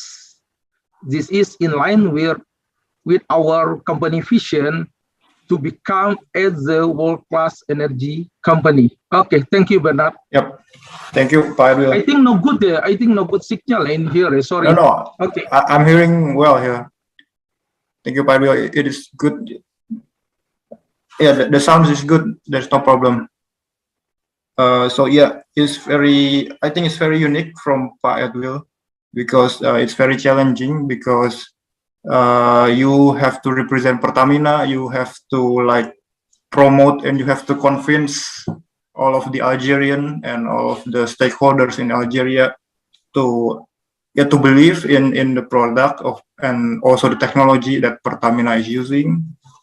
Yeah, and then also to train. That is also a challenge to train the locals, the Algerian locals, to be working in Pertamina Algeria, right? So maybe I can start with Pak Edwil again. You were talk about the startup, Pak Edwil. Can you please tell us more about that startup in Pertamina Algeria? Yeah. Okay. Okay, Bernard. Thank you for your question. Especially in Algeria, Pertamina exists in Algeria after acquiring the ConocoPhillips Algeria, starting the 2012. It is a star Pertamina in Algeria. But before this, the Pertamina come from the upstream business development, already studying and look Algeria as the new Pertamina expansion in overseas. I think this is the start in the 2010. The Pertamina upstream business development have the special team to develop and to look the opportunity in the overseas. Yeah. Thank you. So yeah, it's about the Pertamina Algeria itself, right? In 2010. So yeah, regarding the time, we have a limited time here, so maybe some of the real case is first that Pak Edwil mentions about Pertamina Algeria itself. Maybe I can get back to Mbak Sasya for. Do you have any a real case? I believe you have one about Pertapixel. Maybe you can tell us a brief more very shortly about that. Maybe we can show it the presentations, please, Mbak Adinda or the team. Maybe we can have a real case example of startup Pertapixel. Sure, yeah. Firstly, I'm waiting for my Adinda to share the slides. So let's start why the business fail. There are 5 reasons which may cause our business jump into the valley of debt, such as no market need, run out cash, not the right team, get out competed, or maybe any pricing or cost issues. And as an entrepreneur, we don't want that case happen and jeopardize our business. And to avoid the valley of debt, we have a validation method, which is measured by numerous key metrics. And what is validation itself?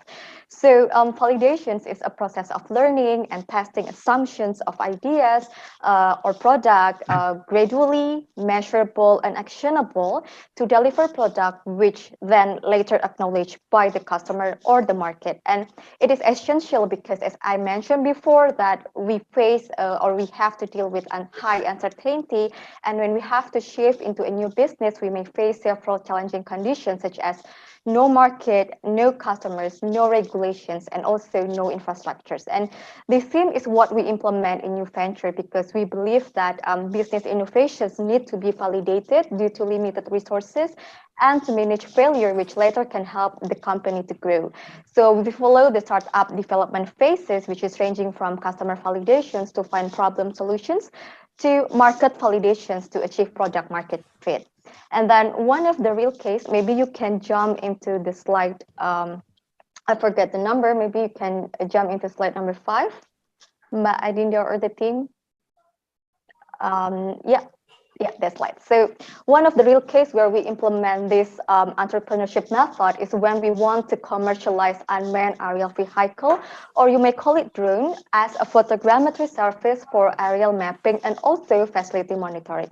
So this is an innovation which is derived from upstream subholding, and we help them to make the business scalable and profitable using incubation methods so it can grow quickly despite the uncertain market, and even if we only have limited resources and fund.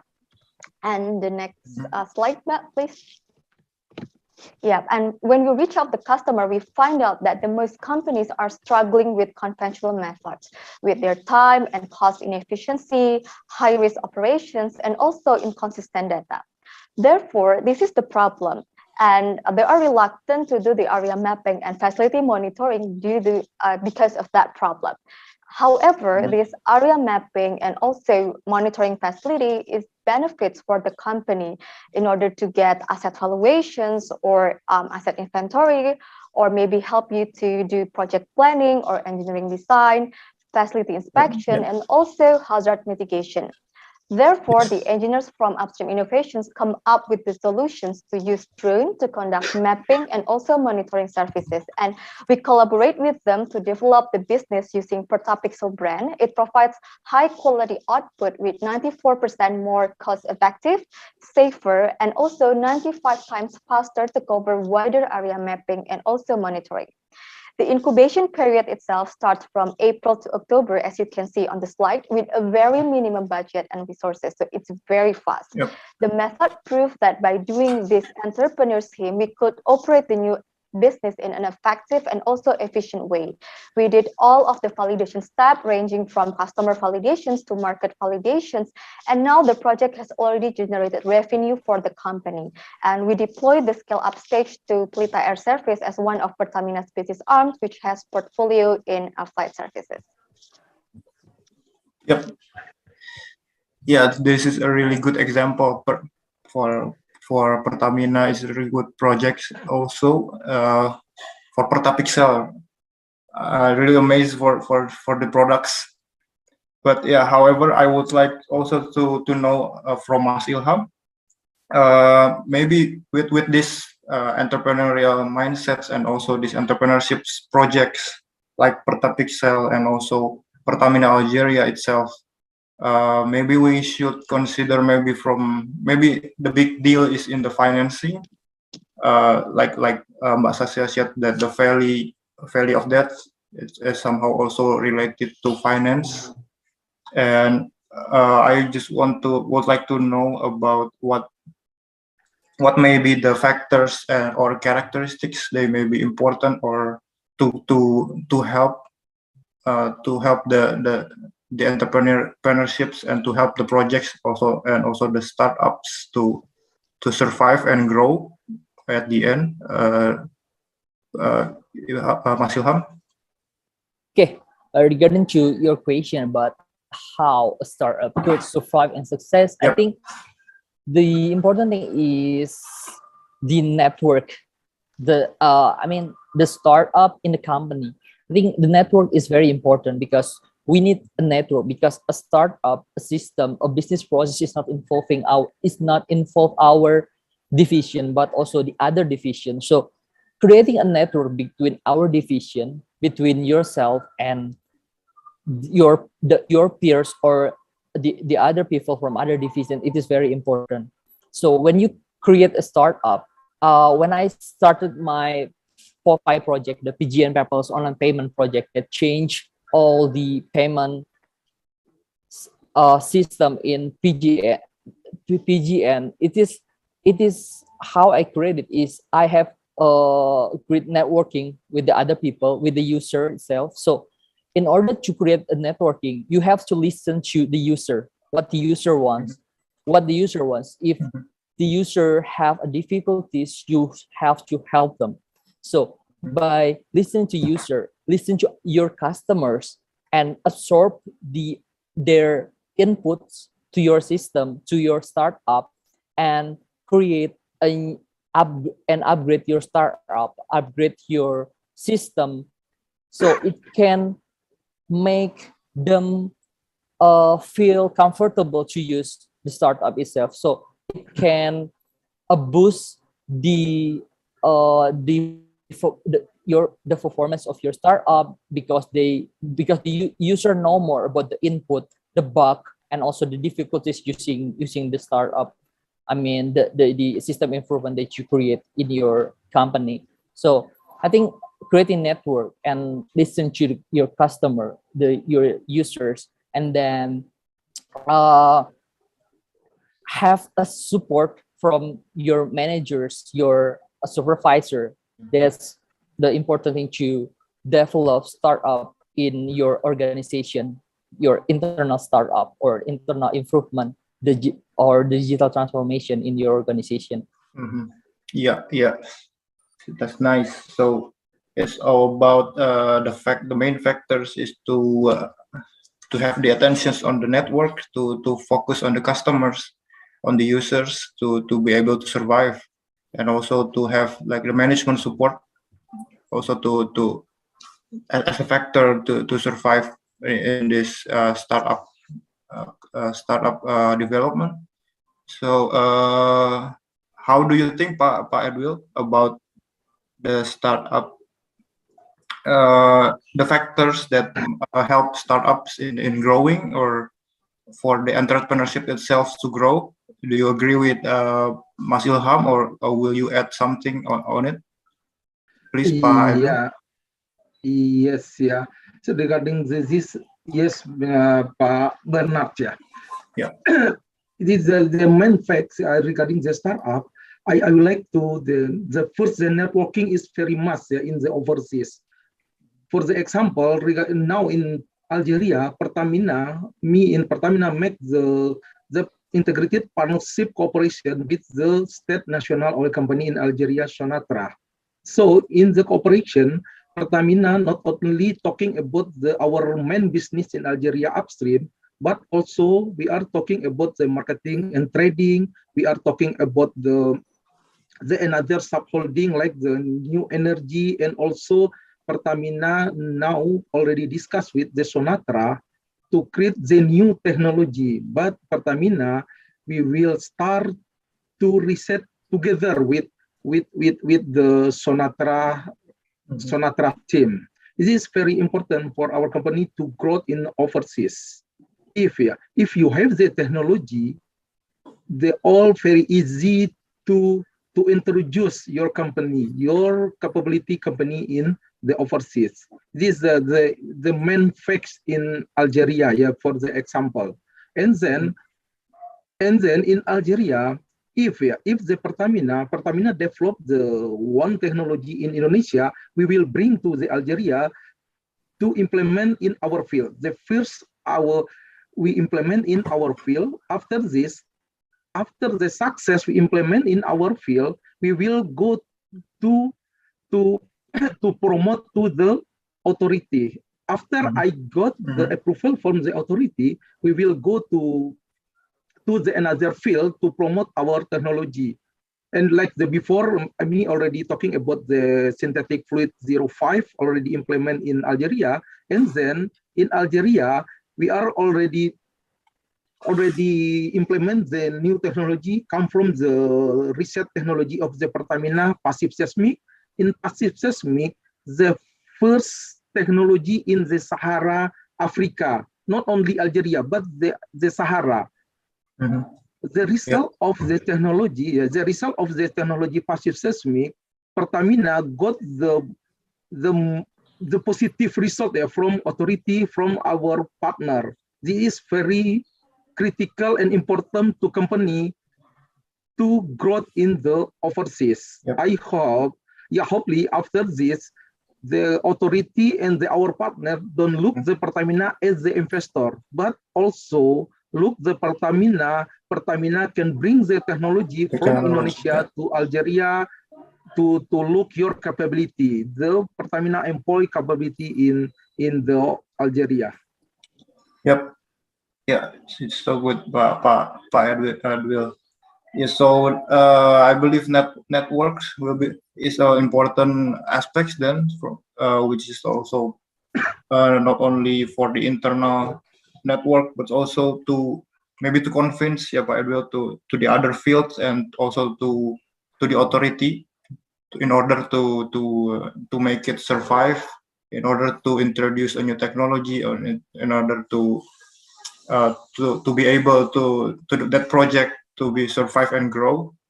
Yep. So I think it is also related to the day one subject about communications maybe. So the network and communications then also a good aspects, and also the influencing aspects in entrepreneurships. So and also I also note that by that networking and that kind of communications, it's also enable us to drive and create ideas.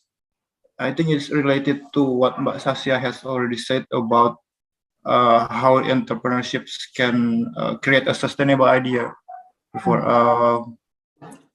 please, Mbak Sasya, will you elaborate more on that?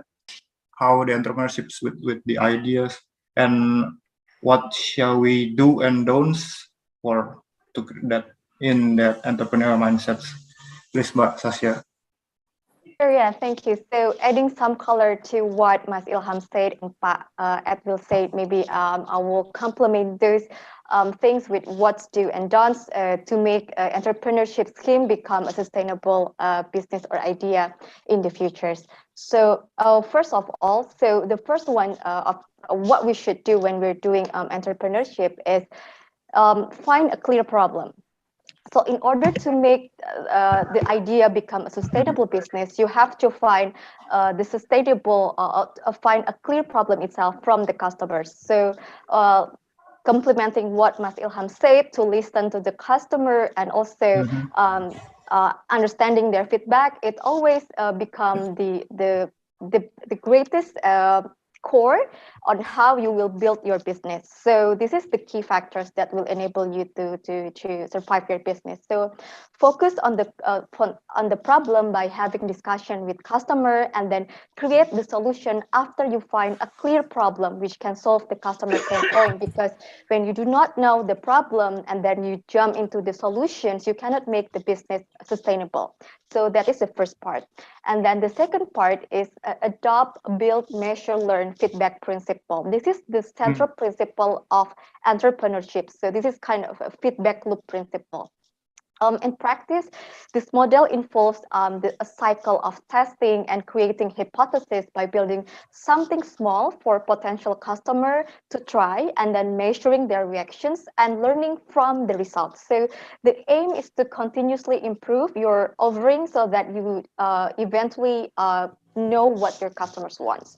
And then the second thing is, and the third thing is build your minimum viable product. So minimum viable product is a product development technique which emphasizes on the minimum features of a product to solve the consumer's basic problems. So it lays down between the minimum product that cannot be utilized by the customers or users and well-development product or well-established product that is developed by the company, and why it has to be the MVP, because we need a faster release, faster testing, and to lower development cost and make a gradual improvement over time. And then the fourth one is formulate business model. So learn to translate your business idea into lean canvas proposition. If you are familiar with the tools or the method to determine the problem, existing alternatives, solutions, or unique value propositions to make you differentiate your product compared to the competitors. And then also customer segment, early adopters, channels, and key metrics, high-level concept, and cost structures and revenue streams. And in terms of what you shouldn't do to make your business sustainable, so do not expect success overnight, because entrepreneurship is a marathon, so it's not a sprint. Even if all your stars are aligned, or your team, you have the vision, you have all the capital in your place from the day one, there will always be unexpected challenges along the way. So just be ready for it. And then do not abandon or ignore your customers, because their point of view is priceless to grow your business. And also do not only rely on assumptions without validating, because if you do not validate our assumption, your initiative could be impacted at any time, so leaving you and your business or your startup are scrambling to get back from the ground zero. And then maybe it's related with Mas Ilham core business or Pak Edul core business to underestimate the importance of effective financial management, because the lack of financial management expertise is probably the single most common factor that causes a successful business to run into difficulties because they are running out of cash. And the last one is if you do not create or formulate a contingency plan, because many businesses were completely unprepared when it came to handling unexpected loss or maybe handling risk. Therefore, it's very important to formulate risk mitigations to minimize the impact for your business. Yep, thank you, Mbak Sasya. For the sake of time, I think we are running out of time here, because we have to join back to the main room shortly. We will joining the closing, also the closing of the GlobalPIsations. Yep, I hope it also answers maybe the questions from all participants, which may not have been posted any questions yet, but I hope it all answers and also give some informations and valuable insights, especially for entrepreneurships. Yeah, maybe I will summarize. It's really, actually, personally for me, it's really nice, because I think just from our short discussions, maybe I can summarize a lot of things here, a lot of insights about entrepreneurships. Maybe I can also link from Mbak Sasya, also link from Mas Ilham and also Pak Edwil, that entrepreneurship is the way of thinking to solve problems, to overcome challenge, and to achieve goals. And everybody can have the entrepreneurial mindsets. So yeah, it is also powerful, as Mas Ilham said, to bring us go through the digital transformations and also other development process to make us more resilient and to unleash our potentials. And it's also a powerful mindset to be us as a representative, maybe like Pak Edwil in Algeria. With that mindset, we can bring the network, we can convince more, we can we can make our stakeholders, like our investors, our authorities, and other fields to convince them with our technology, our product. Yeah, I think with that mindset in mind, we can boost, we can then creating ideas, sustainable ideas, we can solve the problems for the customers. And then with the framework from Mbak Sasha, later on we can develop a perfect mile timeline for the startups to have the feedback principle, to set the minimum viable products, and also to formulate later on the lean canvas. So thank you again, Mbak Sasha, Mas Ilham, Pak Edwil, for joining us. Thank you. It's really nice to meet you. Yep. Yeah. So yeah, let us join the closing ceremony in the main room. Thank you again, Mbak Sasha, Mas Ilham, Pak Edwil. One word before the closing. Please. Yes. Of course, regarding the peace, I would like to thank you to the peace management and also committee to help the good program and the best program. This is number one. And the second, in Algeria, Pertamina Algeria already opened the new opportunity for the peace. I mean, they all fruit from Algeria bring to Indonesia, use the tanker come from the peace. And today, the peace tanker already in Algiers to load the crude to bring to Indonesia. It's the program bring barrel to home. Okay, thank you, Mas. Thank you, Bernard, and also thank you. Send best regards for Pertamina Algeria, for PT PGN, and also for Pertamina Holding. Thank you. Thank you for joining. Let's go back to the main room. Okay. Bye. Bye for now.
Perwira Pertamina, welcome back to the plenary session or the main room. I took a peek to both sessions. They were very engaging and insightful. I hope you had a great time too. Also, kudos to Pak Edwil Suzandi logging in from Algiers at 4 a.m. in the morning, sending my love and respect. Also to Pak Eko logging in from Iraq and Pak Torik from France. Thank you for your time and energy invested in our webinar today. A quick shout out to Pak Syahid Derajat and also tadi Pak Eko, Pak Anggun, Pak Torik, and Mbak Sasha, Pak Ilham or Mas Ilham, and of course Pak Edwil. And then thank you both moderators, Mas Raka and Mas Bernard, for moderating these two wonderful panel. Now, let me help you relax and decompress because we are ready to give away e-wallet worth of 200,000 rupiahs per person for 3 lucky winners. So, ladies and gentlemen, kindly now log into the link that we shared just now in the chat box. We are now using the quizzes app for the game. So, I ask you to log in to the app to play the game with us. Key in your room number and don't forget to use your real name. This is very important, crucial for winner verification later. So, okay, so our studio team has helped us and shared the screen. So, quickly go to your browser and then you can type in joinmyquiz.com. And then later, as you logged in, they will ask for a game code. Use the game code 625700. So, who's ready to receive a good wallet worth of 200,000 rupiahs? Ready to be sent to your wallet and then we can use it for lunch or dinner later. I am so very jealous. Okay, we're waiting for others to log in. A quick shout out to Sandy Eka has logged in, and hello. Good afternoon, it's almost lunchtime. So all winners could actually use the e-wallet for lunch. Interesting. I am so jealous. Hello, Pak or Mas Raymond logging in. I'm waiting for the queue for the studio team to start. And if you logged in from very beginning and then you enjoy our conversation also with our first speaker, Mas Handi, I'm sure you can answer the question. And if you also paid attention to our previous talks yesterday, I'm sure this is an easy task to tackle. So we'll have 5 questions in total, and then each question you need to answer A, B, C, or D. But a quick tip for me, we're not looking for the correct one only, but the tip here is to be the fastest. So get your fingers ready on top of your keyboard and then just type A, B, C, or D. So get those 4 letters ready. A quick hack for me. All right, ready, studio team? Can we start? Question number 1. All right, let's launch the quiz. Ta-da-da-da-da-da. Get ready. Slide 1 or question number 1. What was the name of one of the speakers in the breakout session, day 2, room 1? Was it Eko Suhartanto, Edwil Suzandi, Adi Kustanto, or Keshkara Hanandita Putri? Time's up. Take a quick peek to the leaderboard. Dafa is currently number 1. Congratulations. And I think most of the people answered correctly. On to the next. Get ready. We have 4 more to beat Dafa. Dafa is currently the winner. Question number 2. What is the theme of the session in breakout session? Day 2, room 2. Effective business communication, or recognizing diversity in the work environment, entrepreneurial mindset, or international company work culture. A, B, C, or D? Ooh, Dafa is still number 1, dominating the chart. And I am so glad everybody is, almost everybody is answering correctly. Congratulations. Yes, the answer was C, I think, right? Yes, C is the answer. Go to slide 3. Studio team, get ready. Dun, dun, dun, dun. What is the name of one of our VLCC or very large crude carriers, PT Pertamina International Shipping? Ha! I saw that on the video. A, B, or C, or D? If you pay attention to the video, you'll remember. Raymond is now number 1 on the chart. And the answer is B. Yes, I'm so glad everybody, 22 people answers correctly. It was Pertamina Pride. Love. Okay, 2 more. Focus. All right, on to the next question. Slide 4. I love how the control room put this really anxiety-inducing score music. What is the name of today's plenary session speaker? Was it A. Puryanindita, B. Eri Widyastono, C. Ivan Tandio, or D. Handi Kurniawan? Leaderboard says, Dafa is just put the gas, put the pedal on the gas. The answer is Pak Handi Kurniawan, yes. Correct, 20 people answers correctly. On to the last question, number 5. Guys, maintain your focus and energy. Fingers on. Yes, what is the mission of PT Pertamina International Shipping? You will see the Indonesian version of it, A, B, C, or D, all correct. Let's see. Leaderboard says, Raymond, I love how you persevere, and we talk about resiliency. I think Raymond might beat Dafa to it. Congratulations, 19 people answers correctly. The answer is D, all correct. Okay, studio team, can we check the leaderboard? Who is the top three winners who can receive 200,000 rupiahs e-wallet will be sent to you by our studio team. So congratulations, Raymond, Dafa, and Tracy. Wow. Raymond, I love how you just keep on going. So fitting with our theme today, resiliency and level up. So you definitely is a winner, and congratulations to other two. Please send your full name and which department you're from and your phone number. Hopefully you could send us your WhatsApp number to our co-host under the name Lutfi IDN event. So kindly chat and send us your information or your contacts to Mas Lutfi. All right.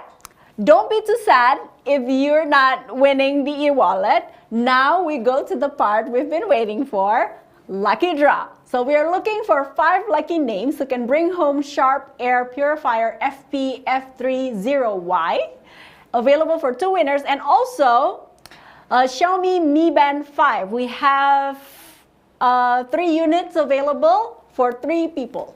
So, are you ready to spin the wheel? Are you feeling lucky? Let's get it started. Okay, studio team, spin the wheel. Ta-da-da-da-da. Stop.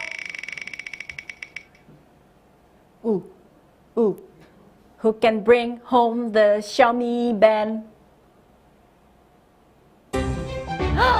Congratulations on behalf of the name Kustiono.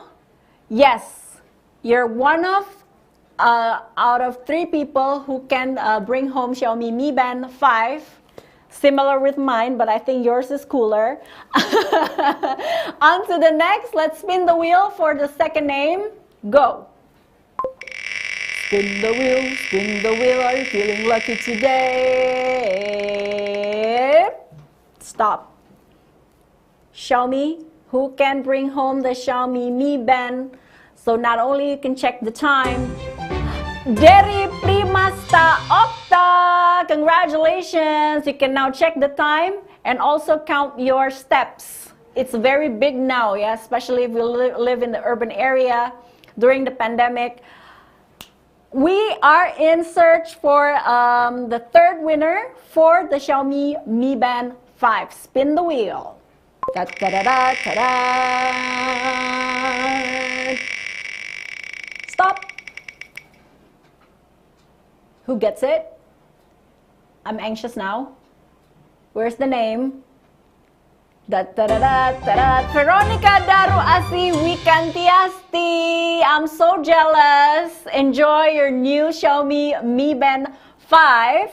But again, don't be too sad if your name is not mentioned yet, because we have 2 units of Sharp Air Purifier FP-F30 or 0Y for 2 winners. Get ready. This is a very fitting prize during the pandemic, yeah? All right, 3, 2, 1, spin the wheel! Studio team! I want to get one too. Unfortunately, my name is not on the wheel. Okay. Perwira Pertamina, who's the lucky one? Ta-ta-da-da! Mas Muhammad or Pak Muhammad Rianto, congratulations. And we're in search for one more name for Sharp Air Purifier FPF30Y. Spin the wheel.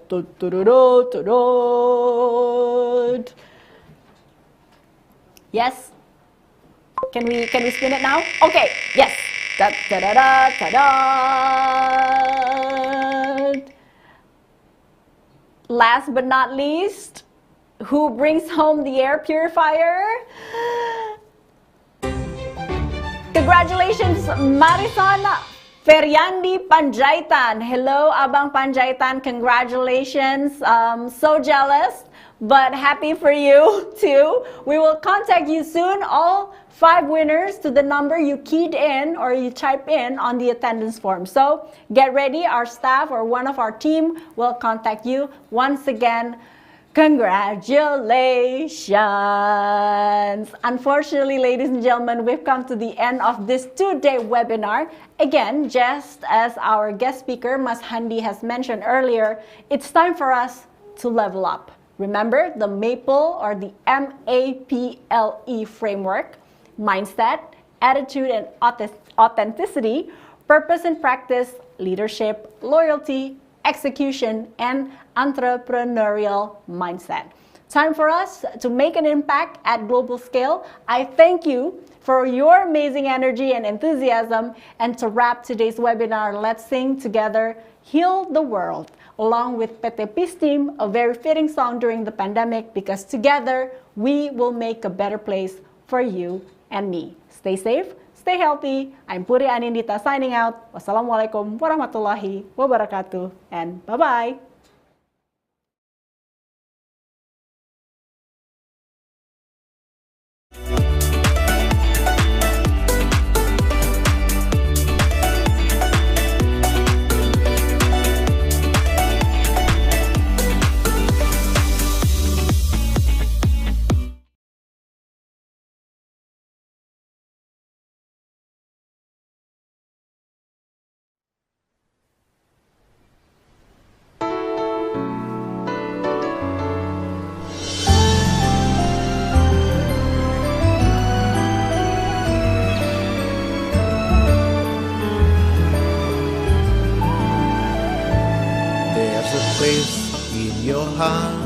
And I know that it is love. And this place will be much brighter than tomorrow. And if you really try, you'll find there's no need to cry. In this place, you'll feel there's no hurt or sorrow. There are ways to get there. You care enough for the living. Make a little space. Make it a better place. Heal the world, make it a better place. For you and for me and the entire human race. There are people dying. If you care enough for the living, make a better place for you and for me. Make it better place for you and for me and the entire human race.